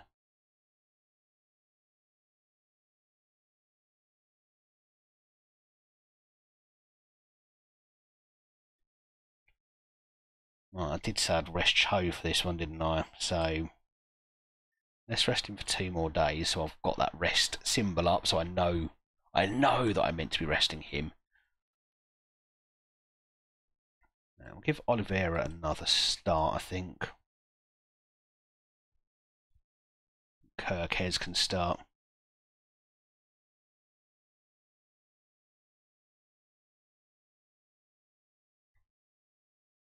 Anonymous user, thank you very much for the gifted sub. That's amazing of you. Ducky, you might be able to see us again.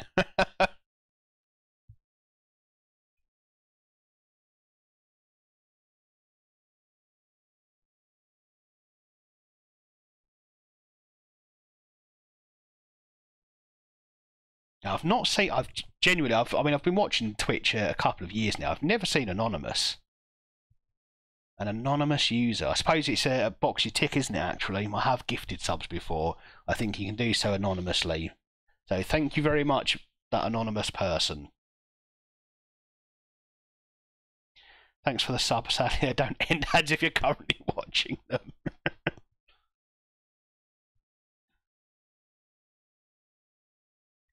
Let's give Carney another run out there. Actually, no, because we need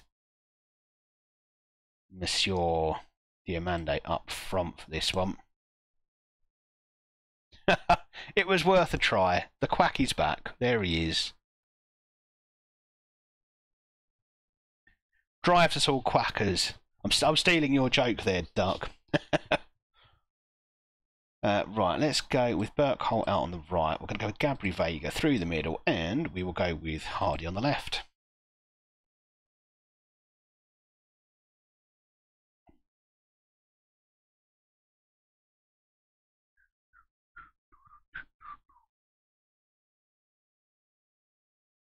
Look alive, people. Your general quack is here. Right, let's put, you guys can go on the bench. Carnage, my defensive midfielder. You're my forwards. Cho, we're just going to leave out. It feels daft to be doing it, but we've promised him a rest. So, let's go with Kari and Lochi. Yeah, that'll do. That'll do. We've got cover in most positions there. Who gave that sub? I don't know, Ashwin. They made sure they were anonymous. Can only imagine who might do such a thing. If that was you, mate, thank you very much.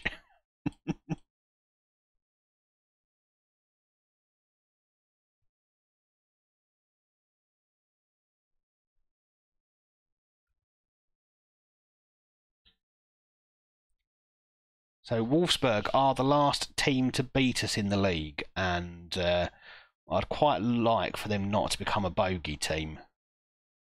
Why are you looking at me? Well, if I had to guess, I think it's because, as far as I can tell, you're the only subscribed viewer, so it could only possibly be you. But that's just me. That's just me. I could be barking up the wrong tree.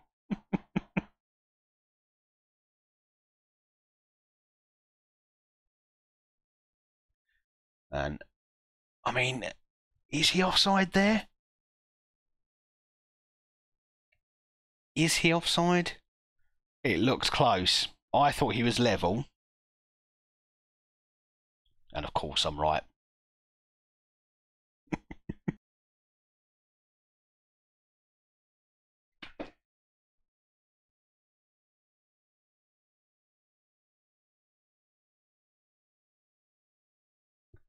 Good stuff. Good stuff. Let's keep the winning going.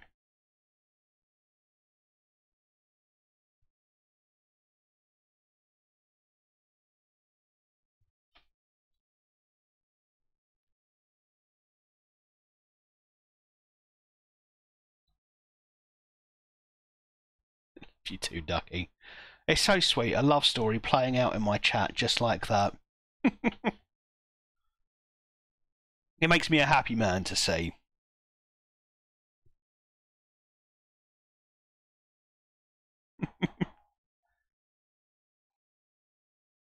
I love my grandma, my secret admirer. Oh, now that's another injury. That's not good. Another lower leg injury. Let's hope that's not serious. Otherwise, we could be fairly light going forward. I mean, Door's not had too many chances of late, but with Adiemi injured and Hardy, Door might start quite a few games out on that left wing.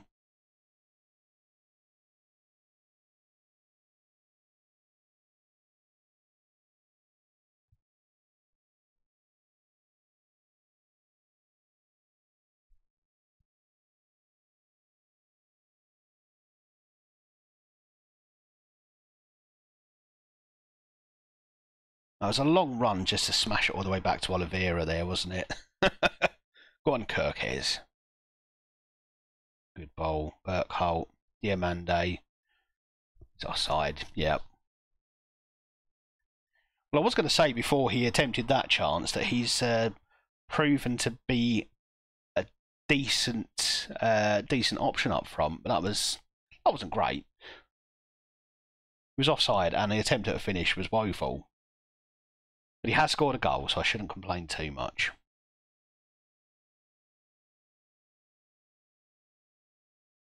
Why did it give you a sub again? Unrequited love. I mean, it's a tragic story. And I thought we were going to... Did the ref just blow for half time as that was in our 6-yard box? There's definitely going to be some questions about who paid the ref there. Twitch refund, please.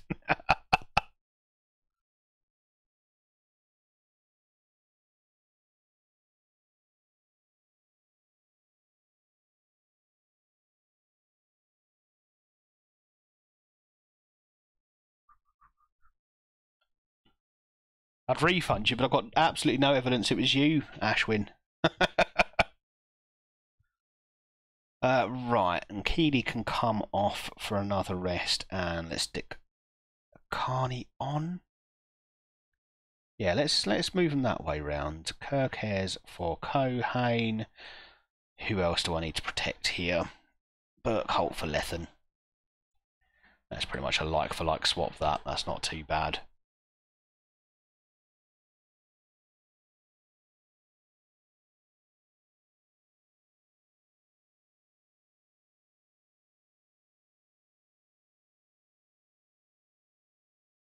Do play some delightful football sometimes, don't we? Cohane now.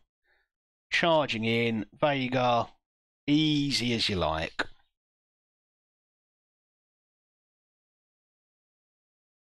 And I probably need to get João Neves off. I put him in an awful lot of games. So let's put Kari on. I forgot I had him on the bench, if I'm honest with you.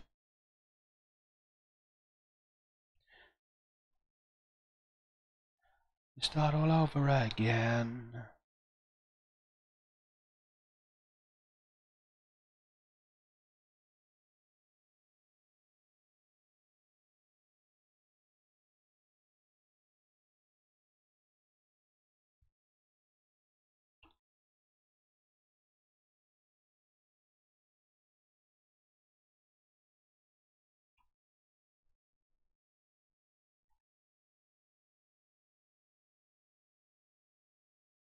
Go on, Lethen, get in there. Yes. Let's make it 4.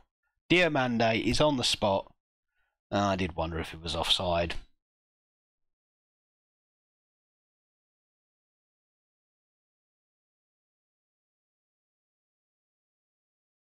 I wondered and I was wrong. It's 4-0. Diamande can just do anything. That man can play wherever I put him and he's going to score goals, create goals. He's just going to do good things. I like him.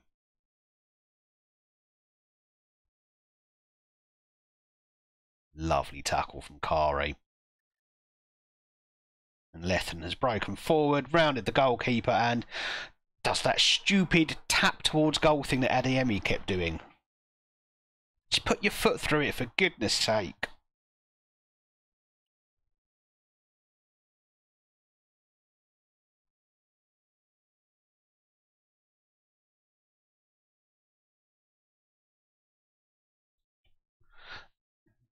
So Ashwin, what time are you starting streaming tomorrow? I reckon I'll finish at the school about 12:30, tomorrow, with the monitoring visit. So I'm going to jump on for a couple of hours and watch. Part of me was tempted to maybe do a rare daytime stream, but I'd still have to finish when the kids get home from school, so I'll maybe get 2 hours tops. And I probably would never be able to follow it up. Okay, 2 to 3 weeks isn't too bad. And Diamande had another great game. I think I might want to revise my answer. I don't think I ever want to sell him.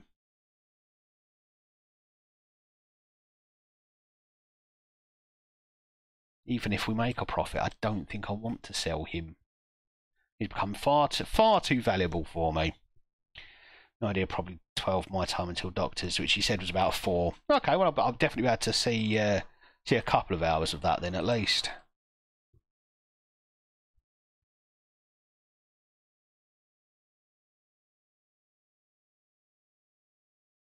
I think what I'll do is I might pop on BuyXCom, get it downloaded before I go to the school, and then play along while I watch you. Use your, I'll use your tactical knowledge to help me through.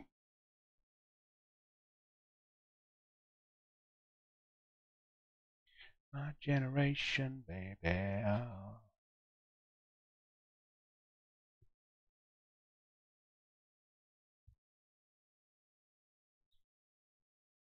Okay, well, away to Augsburg. I'm wondering if I try and rest Cho for another one.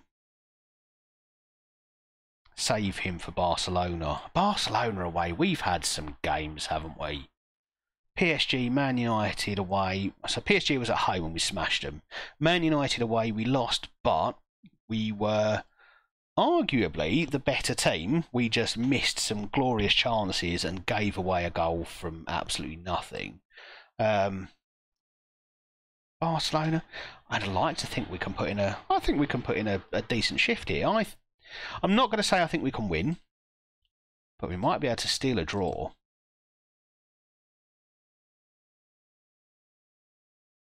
I call my most recent masterpiece. Go on.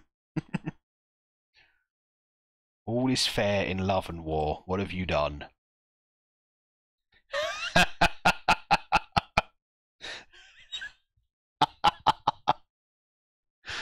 I love it. Glorious.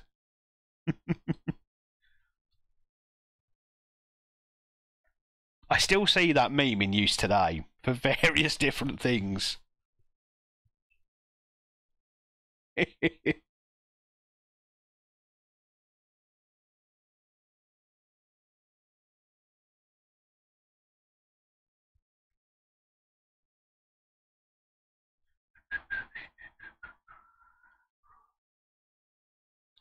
So I keep getting asked about Lethen getting a call up. He's not had any caps. He's only had a few under 21 caps. So obviously a late developer. He's definitely improving under us.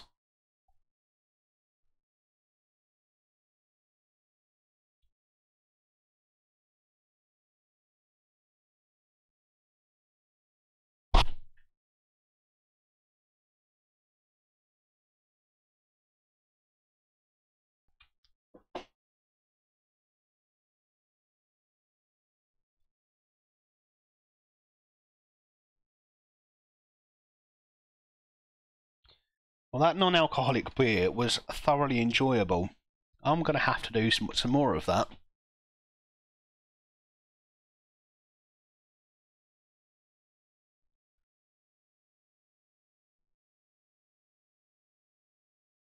Not too many, obviously, because you know I don't want us to suffer from non-alcoholism. But I quite enjoyed that. Right, who is starting against Augsburg? We've got Barcelona just around the corner, so let's rotate a bit, shall we? Chrysostomou definitely needs a game. Let's give Oliveira another game. He's done quite well. Let's go for Kirkes, and Cohane can start the Barcelona match. And let's give Richter another match, but there. And Dakari. Very much second string this one. Lethen, Vega, because we don't have many options there. Ralph Dorr, because he's my last existing left winger. And Diamande. It's the first thing that came to mind meme-wise. That was applicable. Yeah, absolutely.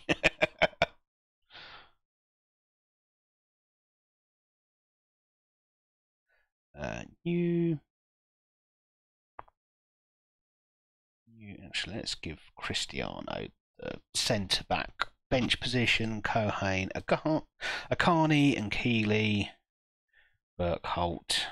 We'll put Cho on the bench for this one, but we'll try not to use him if we don't need to. Manchester United 7, welcome. Hello, how are you doing? I'm doing very, very well, thank you. How are you doing? We are smashing it as Hertha. Absolutely smashing it. It's our second season with them, and well, we are flying at the top of the Bundesliga. We are top 8 in the Champions League. We're a leading good team.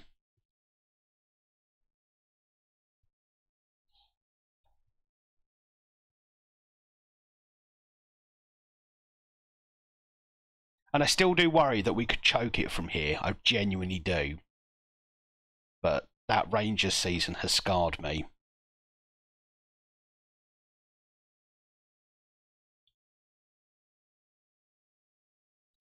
So, Manchester United, I'm not going to ask what team you support because I think I might have an idea.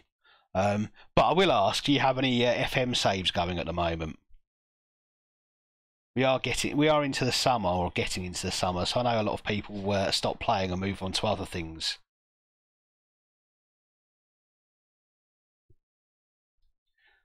No worries, Ducky. See you in a minute, mate. Diamande. Oh, that man is just so good. He really is. When I first bought him for Rangers, I was worried that his inability or his trait for not liking big matches, I thought that was really going to get in the way of what he does. But he's just been a revelation. I've not really got an FM save, to be honest, mate. Well, no worries there, mate. Just feel free to watch along, comment, ask questions, go for it. But yeah, it's a dead giveaway, and if I had to guess your favourite player, would it be Cristiano Ronaldo by any chance? The 7 feels like it's just a hint, just a wee hint.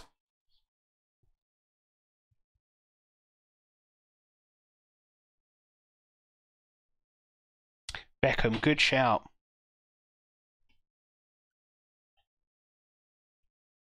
My last FM save was at Gillingham, and I got them promoted all the way to the Premier League and just got bored. Yeah, the problem is with Gillingham, it's just too easy. They're just so massive that it's just too easy.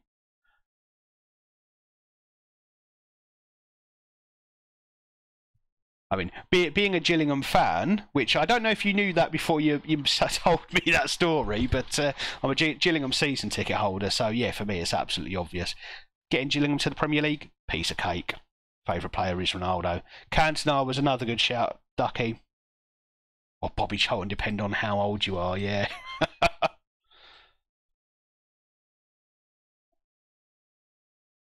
Bobby Charlton was number 7, wasn't he? I didn't even know. There you go. How long did it take you to get Gillingham to the Premier League?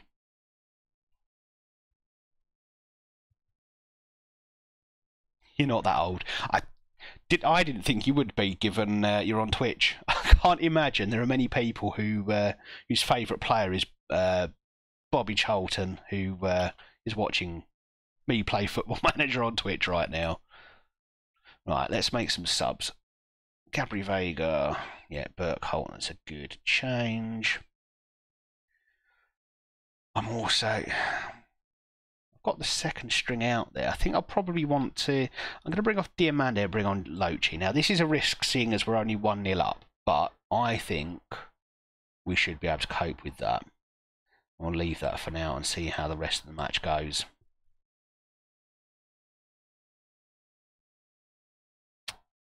George Best. There we go.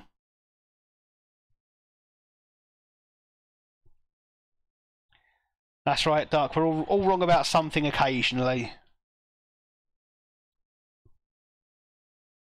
In my wife's eyes, I'm wrong about everything most of the time. Yeah, George Best. Of course he wore number 7. Took you 7 seasons. That's not bad at all. Was the championship the sticking point? Was that where it got difficult? And we've got conceded. Oh, we shouldn't be drawing with Augsburg. And what's that? Yeah, well ahead. We're not doing well on the possession front, are we? We might as well go attacking, and we are going to demand more.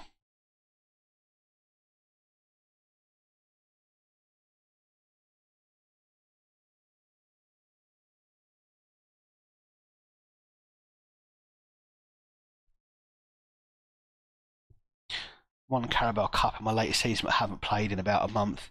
Yeah, I think a lot of us go through that stage where you tire of the game a bit. Yes, there we go, 2-1, good stuff. We'll go back to positive now. We don't want to go throwing things away defensively. Yes, the Championship's the hard one. League 2 to League 1 is not a huge difference, I don't think. I mean, all the way from National League to League 1. Teams at the top of National League could survive in League 1, I think. But League 1 to Championship is a huge jump. Yeah, I think it's bigger than the jump is from Championship to Premiership, Premier League. I think that's true in real life as well, and yeah, it bears out in Football Manager.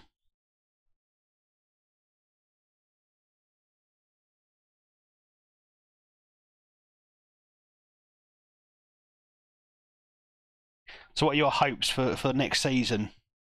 Do you think there's a title challenge in Man United yet? The goal for the save was just to get to the Premier League. Yeah. If you're interested in firing up again, maybe the Champions League is your next one, or a European trophy of some kind. Again, that's going to take a few years. You need to build up the money, build up the reputation to bring in the sorts of players who are going to get you to that stage. It does take a few seasons. We need to make changes, don't we? I want to avoid bringing Cho on, so we'll make this change. And we'll make this change, and we're going to hold on to that last sub and see if someone presents themselves as needing to come off. Not with the summer you're having. Is that, do you mean not being able to sell, well, not being able to get the Glazers to sell up yet? Because certainly it's getting towards that point where you'd want to hear the right noises coming out of the club now, wouldn't you? Without Guardiola is nervous of signing Mason Mount. I don't think they will be nervous about that. Chelsea will be laughing their heads off.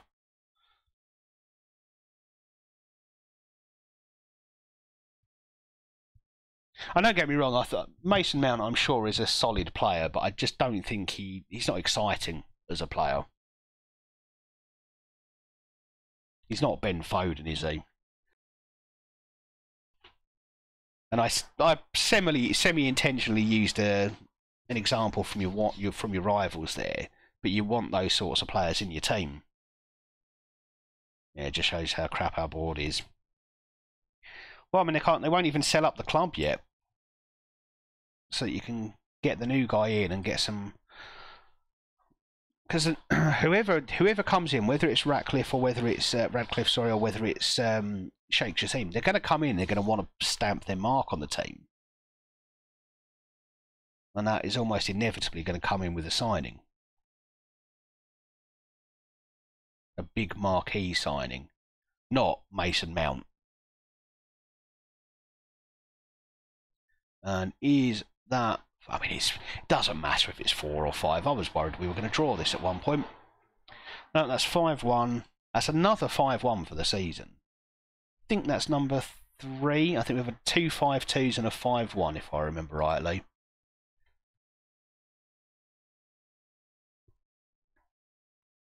It'll be Sheikh Jassim. And I've not seen any news on it in a while, but I couldn't tell which way it was going on that. I know the fans prefer the idea of Jassim rather than the Glazers still being involved with the other bid. But you sound very confident there.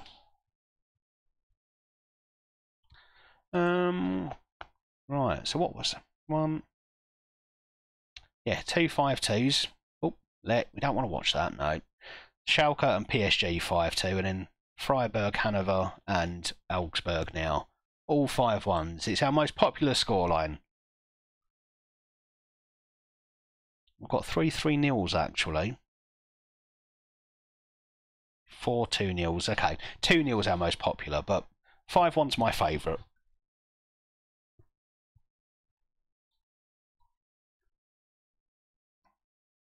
Must be nice to be back in the Champions League, though.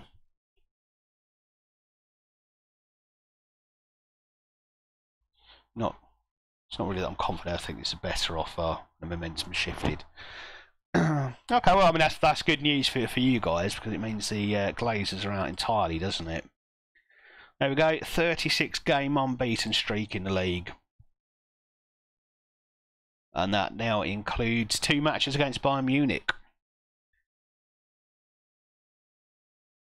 1 at home, 1 away, I think, and the 1 away we absolutely destroyed them.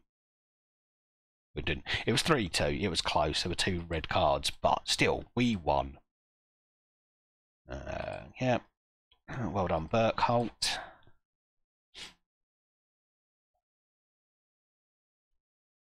Right, do you have... No, you don't have...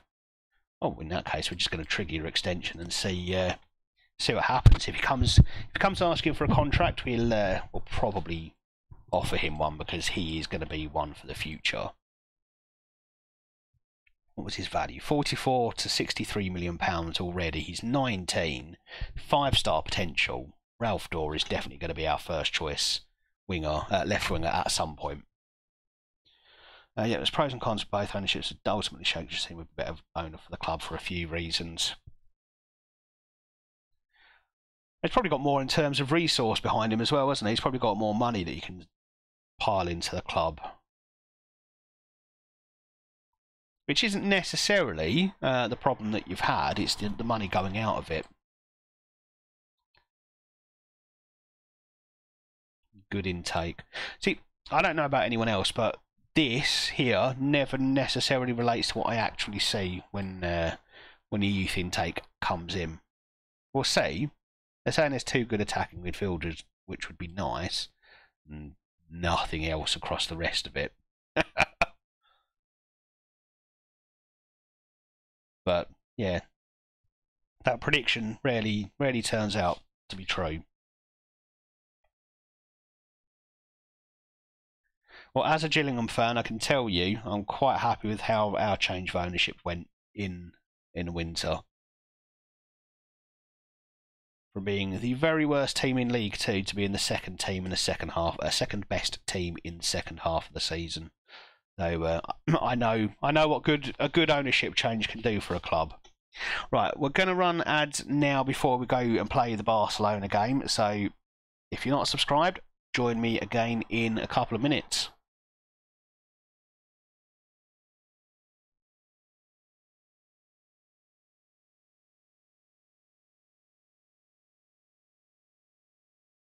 Come on, fire, working all the time, while it's such a grind, living by the weekend. Okay, first team for this one, and I think for me that's Connor Bradley at right back, Cristiano Crisostomo, Cohane. Now João Neves, and I didn't realise they were both out. Okay, we're going to go with Kari and Akani, I think.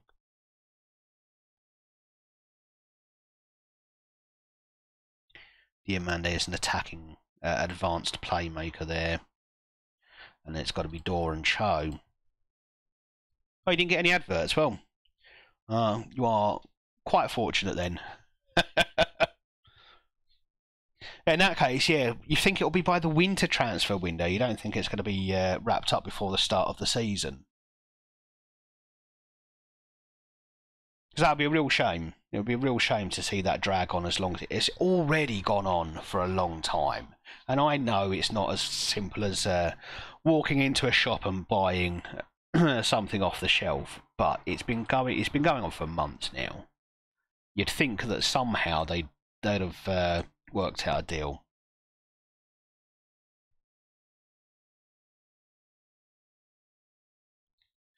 Okay, we're a few bodies light on that bench. Oh well, there's not much we can do about that. Right, Barcelona away. We've beaten PSG 5-2 at home. Barcelona away. I reckon we can do it. And by do it, I mean not get spanked too hard. I'm hoping for a draw. A narrow loss will be fine. A win would be lovely, but it doesn't feel very likely.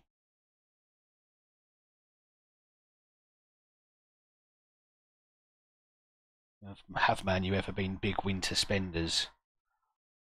That's a good question, actually.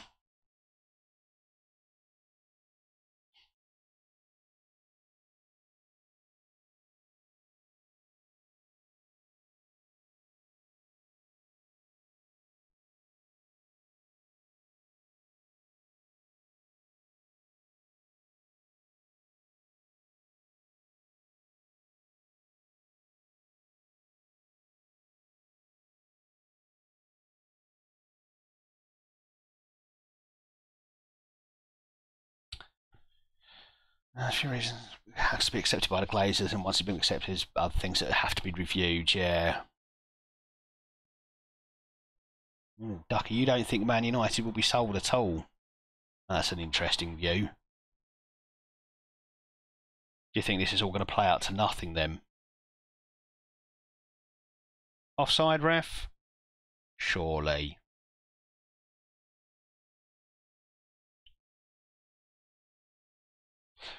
I don't think they will meet the Glazers' price. I mean, we've seemed to have been through quite a few rounds of bidding so far, haven't we? And that is ruled out quite rightly. It's tight. It's tight. We'll take that.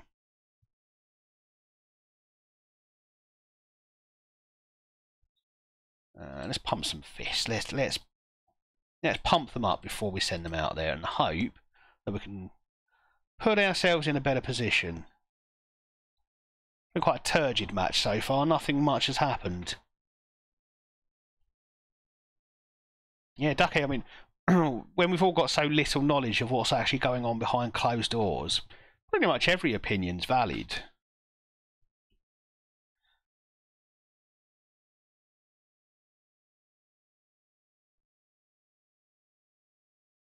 And for something that's playing out so publicly, most of it is just rumour, isn't it?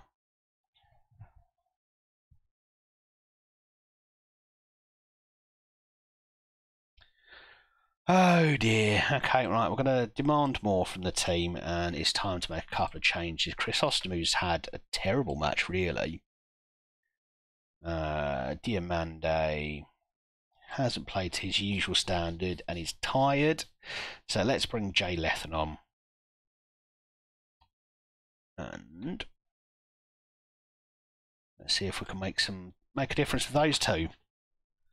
Well, it's gone on too long for them to not sell. From what I've seen, all the Glazers now are open to selling the club completely.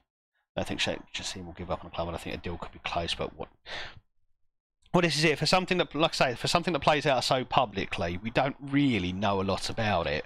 But yeah, get your reasoning.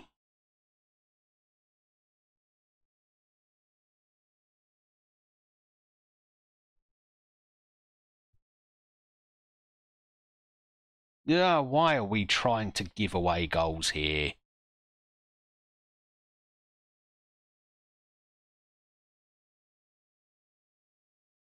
Yeah, it would feel strange for something to have gone on this long for there not to be an end product. It's not impossible, I suppose. Oh wow, Barcelona are really putting the pressure on. Right, we need to change something. What formation are they playing? They're doing a 4-3-3, which is understandable. We definitely need to press at least a few of these guys a bit better than we are at the moment.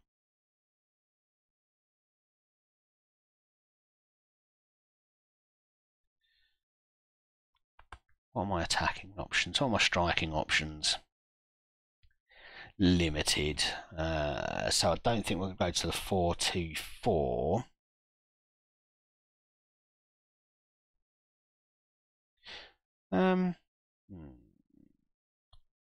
Alright, let's throw the big guy on. This is a risk, but he's 6'6". He might just cause some problems up front. That's what we want. And then we'll see how that goes for 10 minutes. I don't hate United, I just didn't like most of the United fans who grew in school with me, a lot of whom are now City supporters as grown men. Yeah. Oh yes, there'll be a lot of Johnny come latelys to Man City.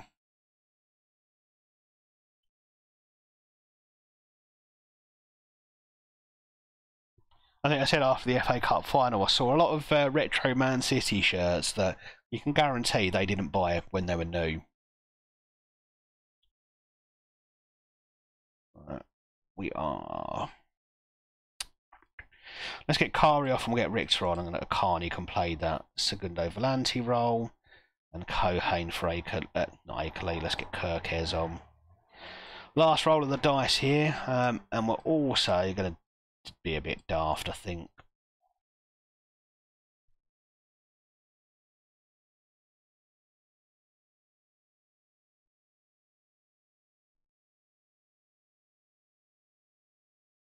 Can you be a target man? Not really. Okay.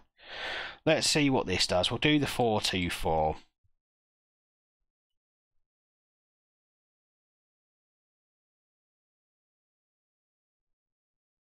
I think there'd be riots if they didn't sell now. And it's 2-0 Barcelona. People change team all the time as a young kid, which is okay, but when you're a teenager to adult, you stick by your club through thick and thin. Yeah, absolutely. I think you're right. I think we've had this discussion before. You don't necessarily have to support the club that is geographically closest to you. You might build bonds through other reasons. As a kid, you're always going to be attracted to the better teams, aren't you? And we got absolutely trounced by Barcelona there. That second half was as bad as I've seen us play. We've got to do better. But yeah, you support a team for any number of reasons. I'm a Gillingham fan who's never lived in Gillingham. And that's not a team that you go to for glory. It's just, I watched them at Wembley. And that was amazing. Okay, they didn't like that. In which case, we're going to tell them... Oh, we've just made things worse. We're just going to move on. We've upset them all. I'm an Arsenal fan, have been since 08. Yeah, so it would have been after the glory years as well. I fucking hate City. There's nothing worse than losing them to on a derby. Because you've got to deal with it until next derby day, yeah. That's also the beauty of derbies, because when you win those, that's special. That's very enjoyable, isn't it? Right, what's that done for our Champions League? Okay, we're still 10th. 2 games to go. We've pretty much... No, we have qualified, haven't we? Yeah, we've qualified.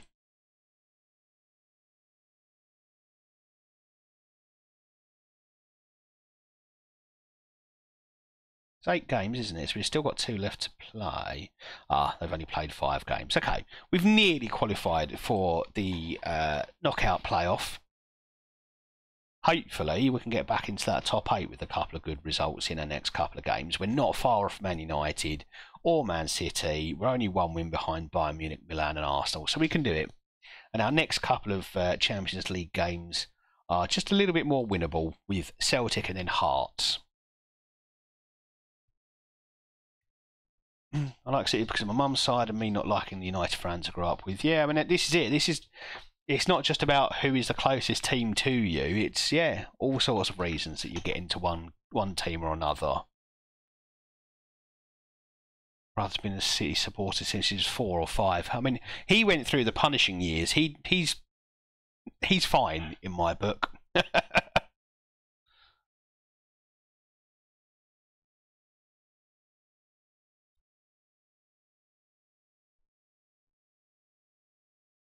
Yeah, family is one of those biggest pulls to supporting one team or another.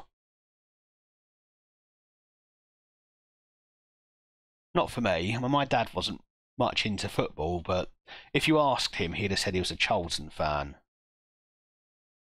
Me, well, as a kid, in primary school, in the playground, pretty much every kid in school then was a Man United fan, an Arsenal fan, or a Tottenham fan. For me, I preferred Manchester United, but like I say, it wasn't until I went to a few Charlton games and I was like, yeah, okay, they're all right. But it wasn't until my uncle took me to Wembley to watch Gillingham, and just that atmosphere, just being at the stadium, there were like 50,000 Gillingham fans there. It was something else, absolutely incredible. And from then, I was hooked. That's it. They became my team.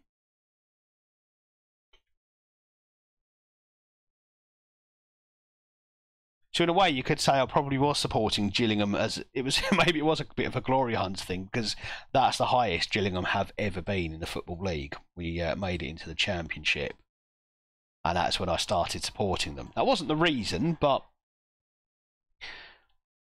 I'm probably more of a supporter now that we're in League Two. I've had a season ticket for the last couple of years. And back then, I got to very few games. I was either busy working on Saturdays in my old job, or starting a family. And understandably, my wife didn't want me to be disappearing every Saturday to leave her with young kids. Now they're all growing up a bit. Actually, now I've got the wife and all of the kids season tickets, so they all come with me. It's a whole if you can't beat them, join them kind of thing.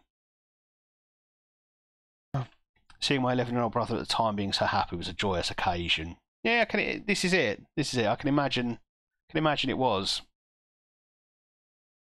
And my dad said to me, look, if you live in this house, you're a United fan, that was it. Well, I don't think I've ever quite had that conversation with my son, mostly because there are people out there who would say making my son support Gillingham is a form of child abuse.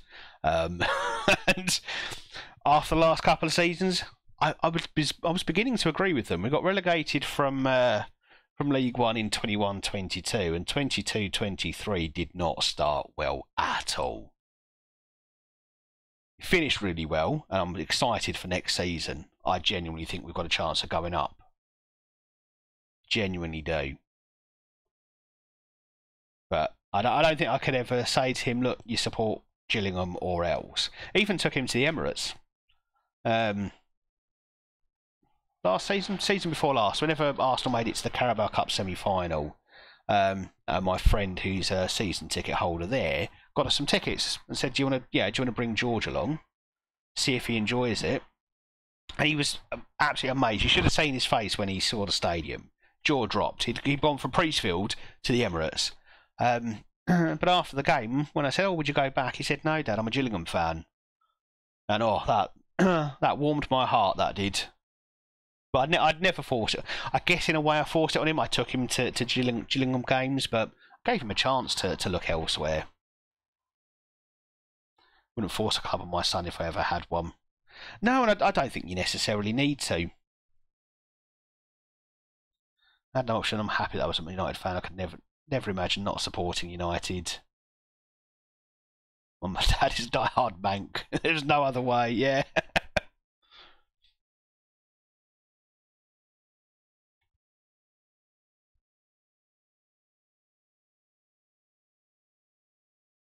I guess the difference is there's been plenty of very successful times as a Man United fan. You can't see why you'd want to support another team. If you were a Gillingham fan, on the other hand, there are definitely times when you kind of wished you supported just about anyone else. Yeah, let's do it that way round, I think. Because isn't Keeley still injured for... Okay, he's back tomorrow. That's good. Well, let's give Lethen a start. He's not had many in the last few games. Diamande, Dor and Cho, and hope they both have better games than they had last time round.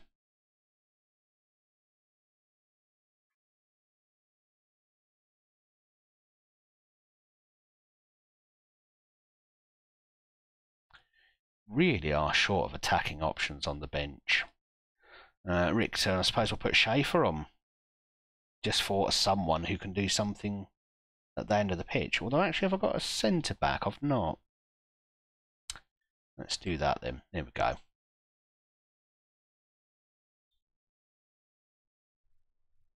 Would have been Ashton under Lynn. Okay.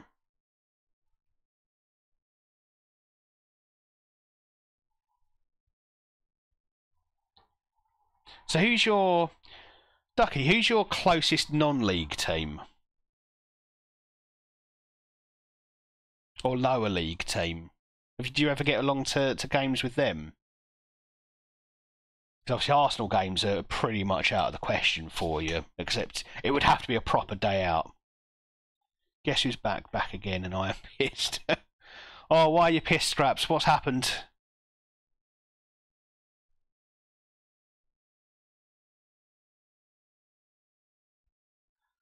Moss side, is that proper Man United territory?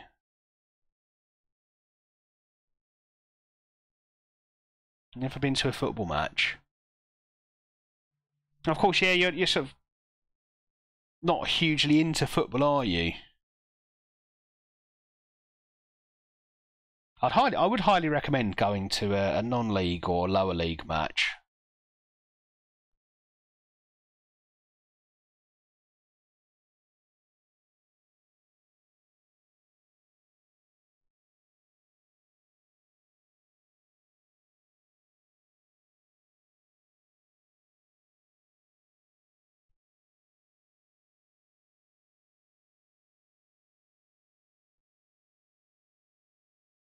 And I think Cho looked offside to me there.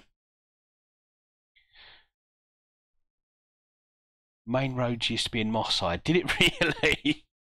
Okay, so you're Man United supporters to spite the locals then. There's quite a lot of City fans around here, but there is United here too, of course. Yeah, I mean, Man United obviously were the most successful club in the city for a long time.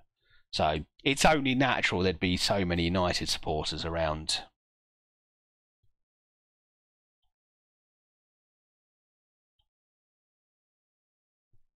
Although I know started to lose interest in the game. Yeah, it happens.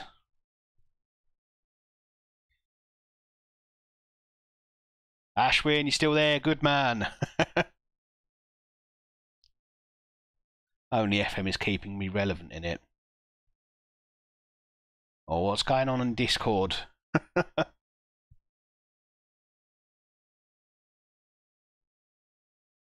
Oh, back to the football.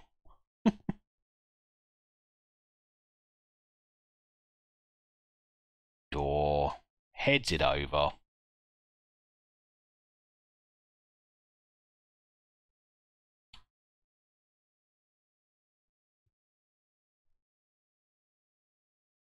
Okay, what's going on here?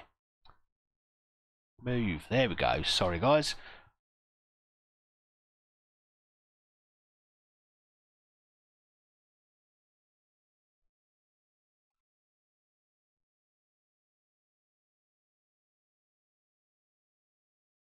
Oh, St. Pauli have scored against us. That's not good.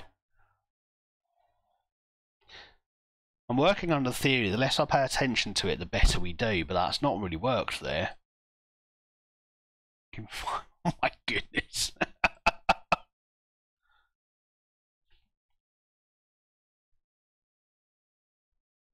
Manchester United 7, thank you very much for the follow. Oh, mate, where did you find that? Oh, I hesitate to share this with you, but come on in. I'll give him 5 of the finest transgender models if he signs with us this summer. That's so that's Real Madrid to PSG owners. Well, don't know how well that offer's going to go down. People on Twitter they're a bit mad, aren't they?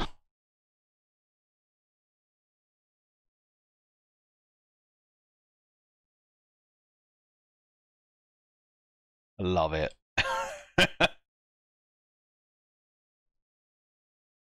And is that a better bid than the sort of bid that Gillingham could make for Mbappe? About £2.50 in a packet of Jaffa cakes.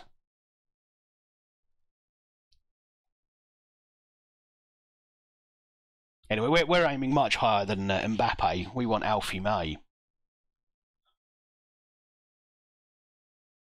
You're going to do a Leeds quiz. Okay, I'm going to fail miserably at this.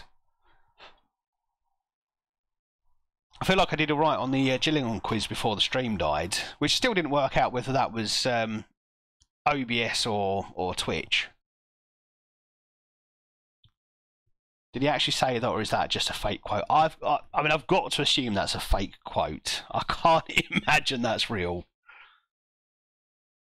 Right, we need to win this bleeding game, so we're going to go for our 4-2-4. It may not end up staying with the same personnel. Diamande is tired, so let's get Lochi on again. Lethen's having a mare, so let's get Burkholt on. Door's just going to have to stay on because I've not got anyone else to play out there. Akani can come off, and let's get Kari on. And then Kohane for Kirkes. And let's see if we can do something. Because so far we've been pretty atrocious in the second half. Which team did Leeds United face in 74-75 European Cup final at Parc des Princes? United, AC Milan, Barcelona, Bayern Munich. You should get this right. This was when you were 20. You cheeky bugger. It was 10 years before I was born. 9 years before I was born. It was 75, wasn't it? One more change. Let's do Cristiano for Oliveira.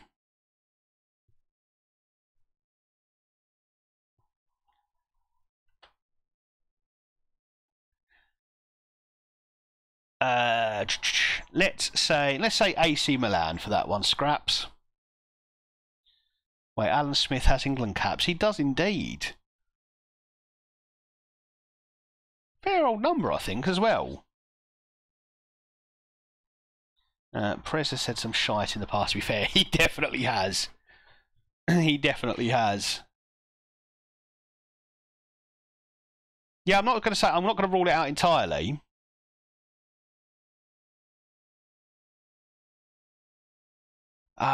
No.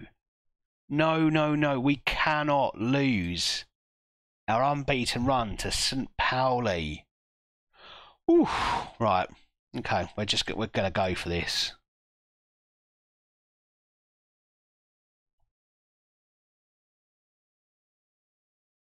I'm going to get stuck in. Let's see if we can bully them in.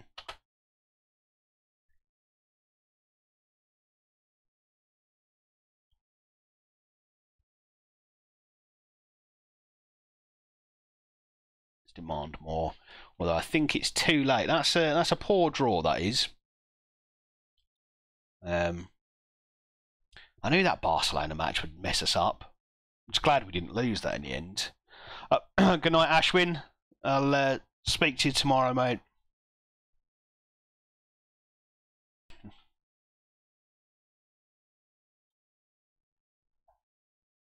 I think it was Bayern because we got robbed in final. That's why we're seeing champions of Europe. Basically, Bayern bought the referee a house. I'm not even joking, so the ref was biased. Really? And I suppose that would be... that's no... It's slightly different, I guess. They bought him a house, but Mark Halsey, who refereed the playoff final in 1999 between Man City and Gillingham back in Division 1. League 1, as it was then. He refereed the final between Man City and Gillingham. He was at the game supporting Man City against Inter. Oh, sorry, no. It was the semi-final against Real Madrid. Mark Halsey went with them, and he was allowed to referee our playoff final 25 years ago. That feels right, doesn't it? Got a right Cockney song on here, mate. Yeah, yeah. Park Life, very Cockney. Do I sound Cockney to everyone who's from the north? Someone else has called me a Cockney before, and I don't know if I sound that Cockney. I'm South East London. It's not really Cockney London.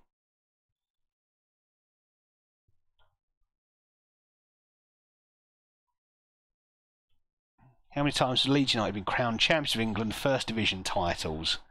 I'm going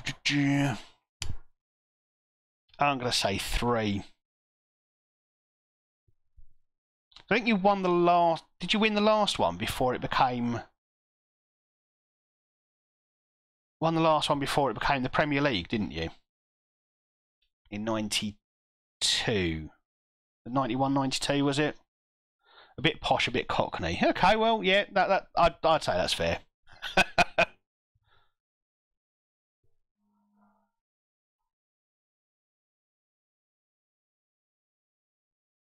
I was brought up on a council estate, but I went to a grammar school, so yeah, I think you can hear a bit of my mixed past in my accent then.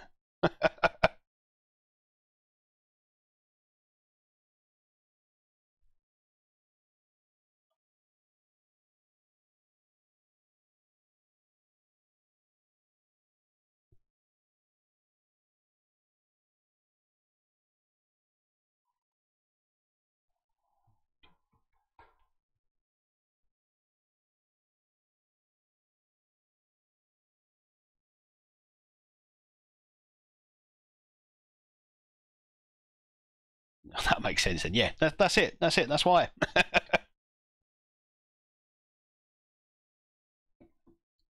Nature versus nurture, isn't it?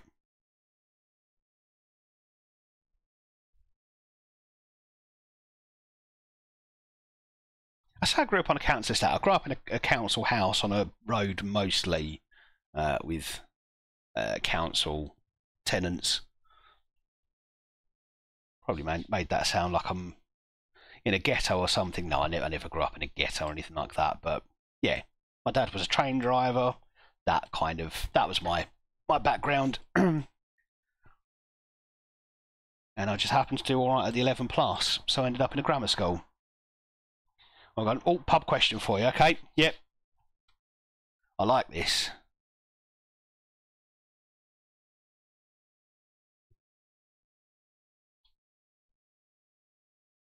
When I was younger, went to the pub, we always used to get on the Hitbox, little quiz machine, little touchscreen thing. You'd have games like Deal or No Deal, and was it Charlie Borman's something something. Just all quizzes, and you could win prizes of up to £20. You know, real big money. I used to love sitting there playing those games. Probably spend more on that than I used to on beer. But that's only because beer used to be a lot cheaper.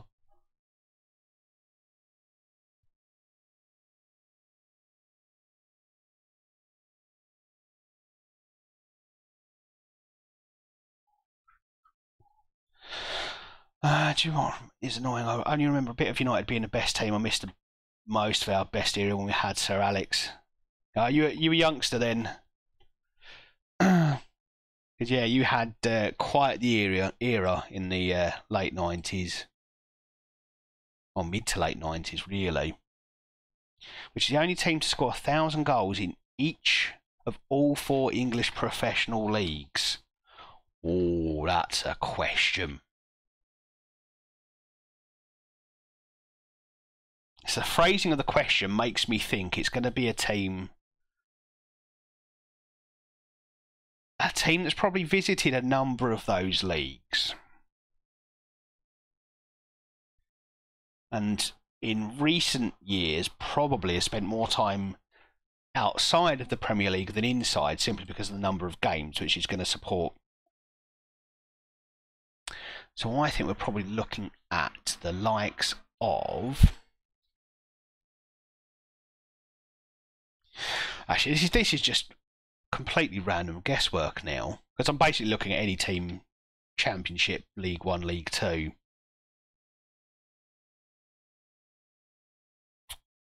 Are we looking at an attacking team that scores goals?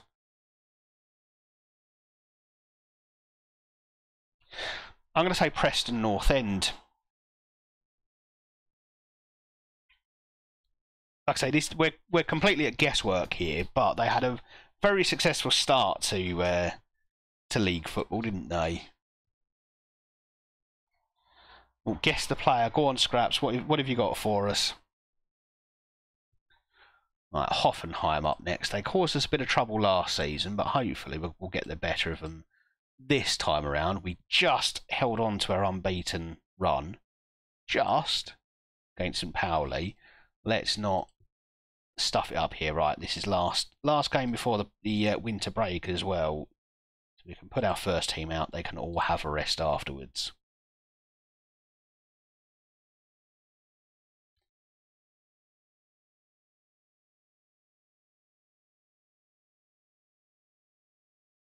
I've got our deep line playmaker back, so you're back to an attacking midfielder.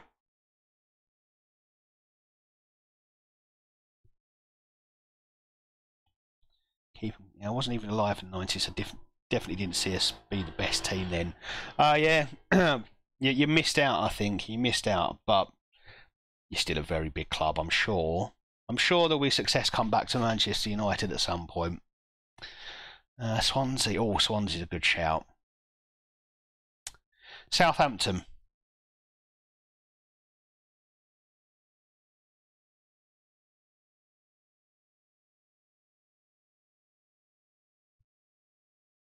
Not Southampton, okay.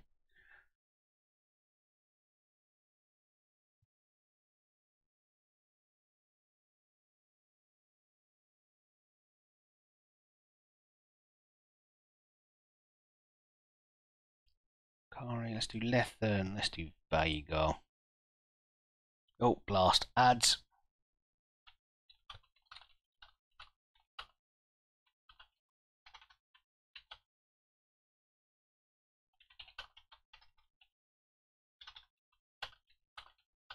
Just letting everyone know, and I won't kick off until you guys are back. The ads do help to support the stream, so thank you very much for those of you who are willing to watch them and come back to us afterwards. Okay, so we're going back to the north. How north do we go? Let's let's go as far north as I think we can get and still be in a football league. Carlisle. It could be a team who's terrible now. I don't want to think about Premier League clubs. Stoke is a shout. Yeah. Yeah, see, this is what I'm thinking, Scraps. I don't think they're going to be Premier League now because they only play 38 games versus the 46 of Championship down to League Two.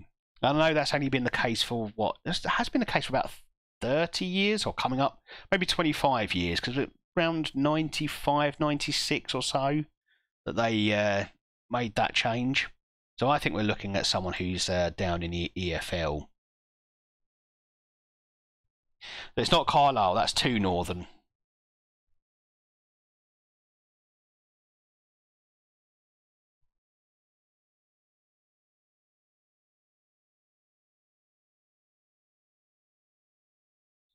Oh, this is a good one, Ducky, but you do realise we're going to be naming pretty much every professional football club now.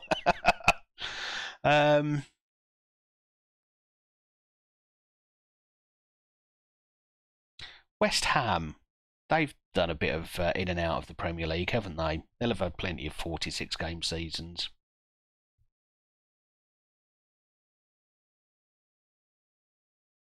It's got to be someone who's had a decent, successful period at some point in the past.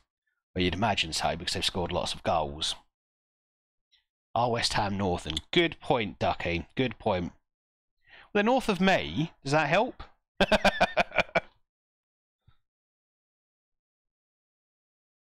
They're almost directly north of me.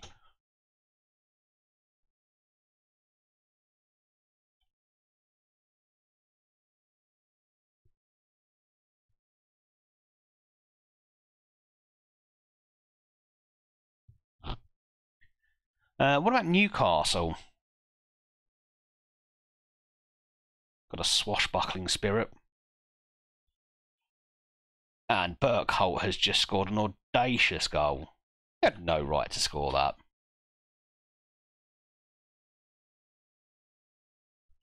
Oh, Sunderland feels like it was a shout. Go on, Scraps. Get in there before anyone else does.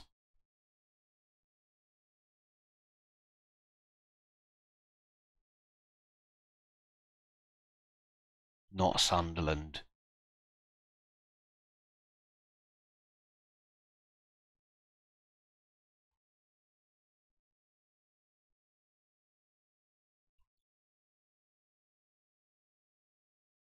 Oh, you also said that, oh shit, wait, I might know it.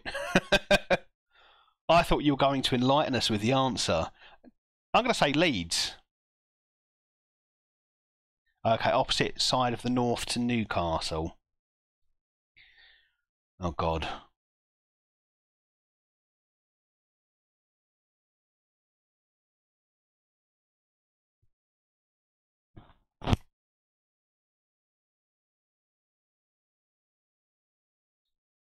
Bingo. Who was it?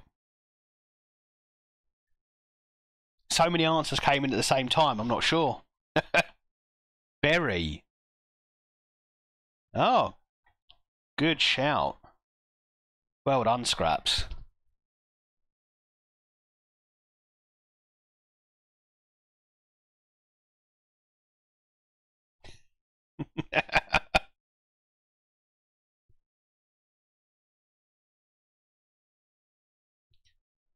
So they're the only team. Is it the only team or the first team to have scored 1,000 goals in professional football? Yeah, only team. Only team. Got to pay me 50 quid now. Or maybe that's something we should do at some point in the future. Do a quiz. Do something with prizes.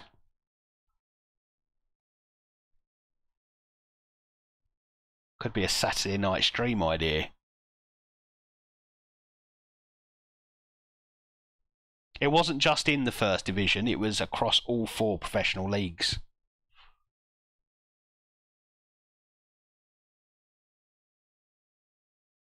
And chose there to follow up 2-0. Lovely job.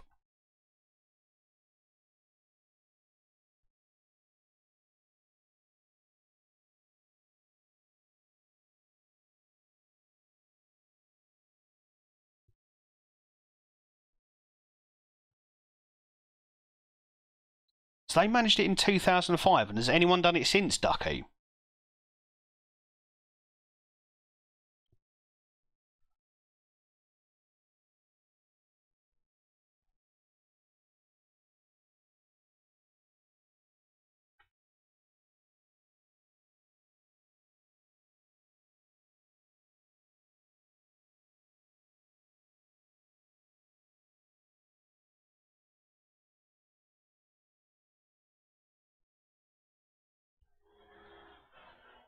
No, the only ones. That's of course, you said the only ones. Yeah, that's impressive.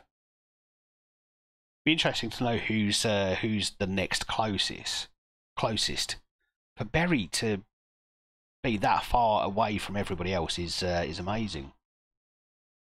That's some football trivia. That is, I like that.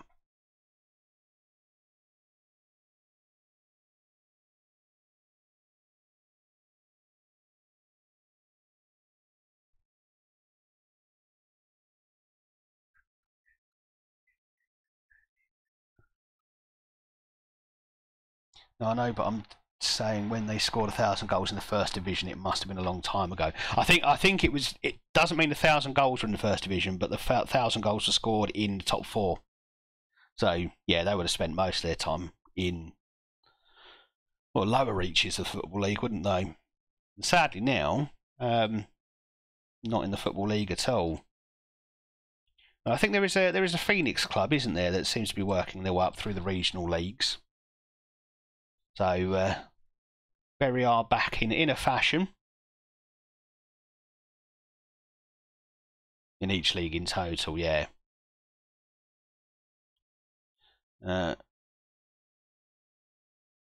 Oh, so sorry, I misunderstood the question. So they've scored 1,000 goals in each league. Which English club was first to win European Cup in 1968? Yeah, it was Ipswich, wasn't? Yeah, English club was Ipswich. Actually, the European Cup. So I thought Ipswich was Cup Winners' Cup, wasn't it? Fairs Cup, one of them.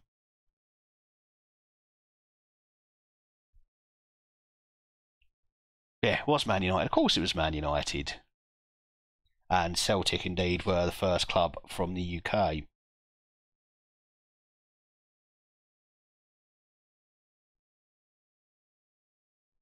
Although, no idea how you found that one out, Manchester United, because goodness knows, if you ever ask a Celtic fan, they'll never tell you about it. Right, let's focus in on Football Manager for just a moment. Let's do that, and that'll do us for now.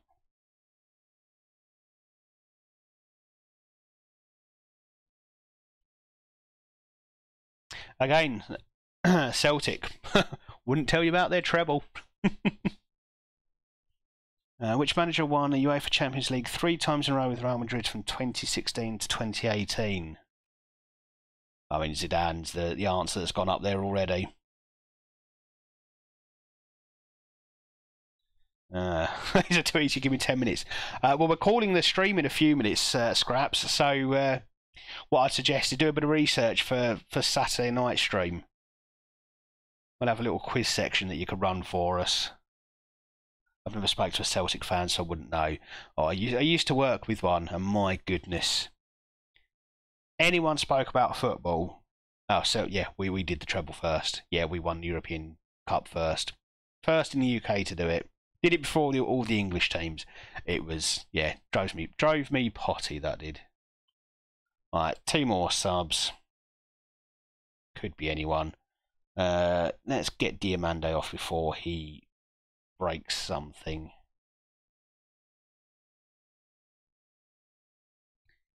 And João Neves. There we go. Not a fan of Celtic then. No, no, mostly because that guy I used to work with. And also in this stream I did manage Rangers for a little while, so got to keep up the Rangers love. I'll have a quiz prepared for Saturday night, don't you worry. Looking forward to it, Scraps.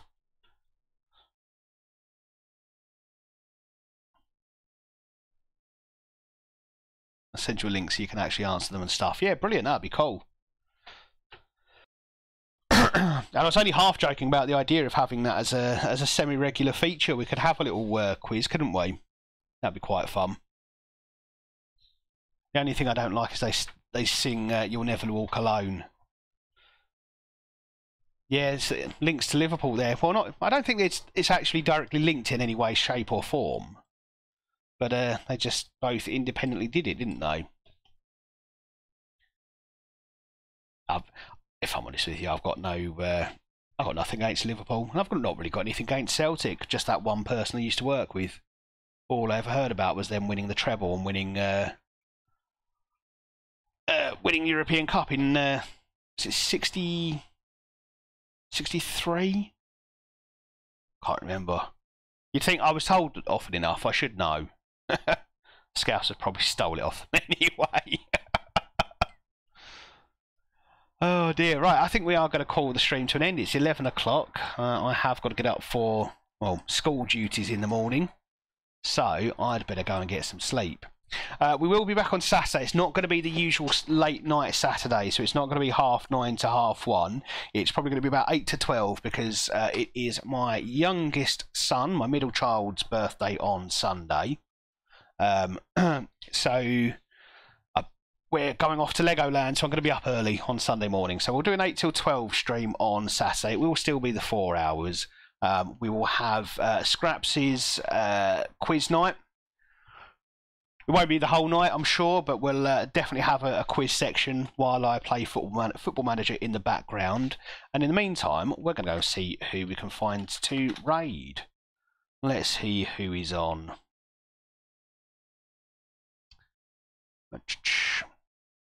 Well, I know that Scoops tends to end about now, so I don't want to pressure him into thinking he's got to stay on longer. So let's go and raid Brooks on a donut, shall we? I think we've raided him before. So let's pop in and say hi. Well, while I set that up, let me say thank you to everyone who's joined us. Thank you for all the new followers. And yeah, definitely come back on Saturday night. We'll hopefully continue our good form with Hertha and get a bit closer to winning the league. We'll also have a lovely little quiz night, and hope to see you all there. So, good night.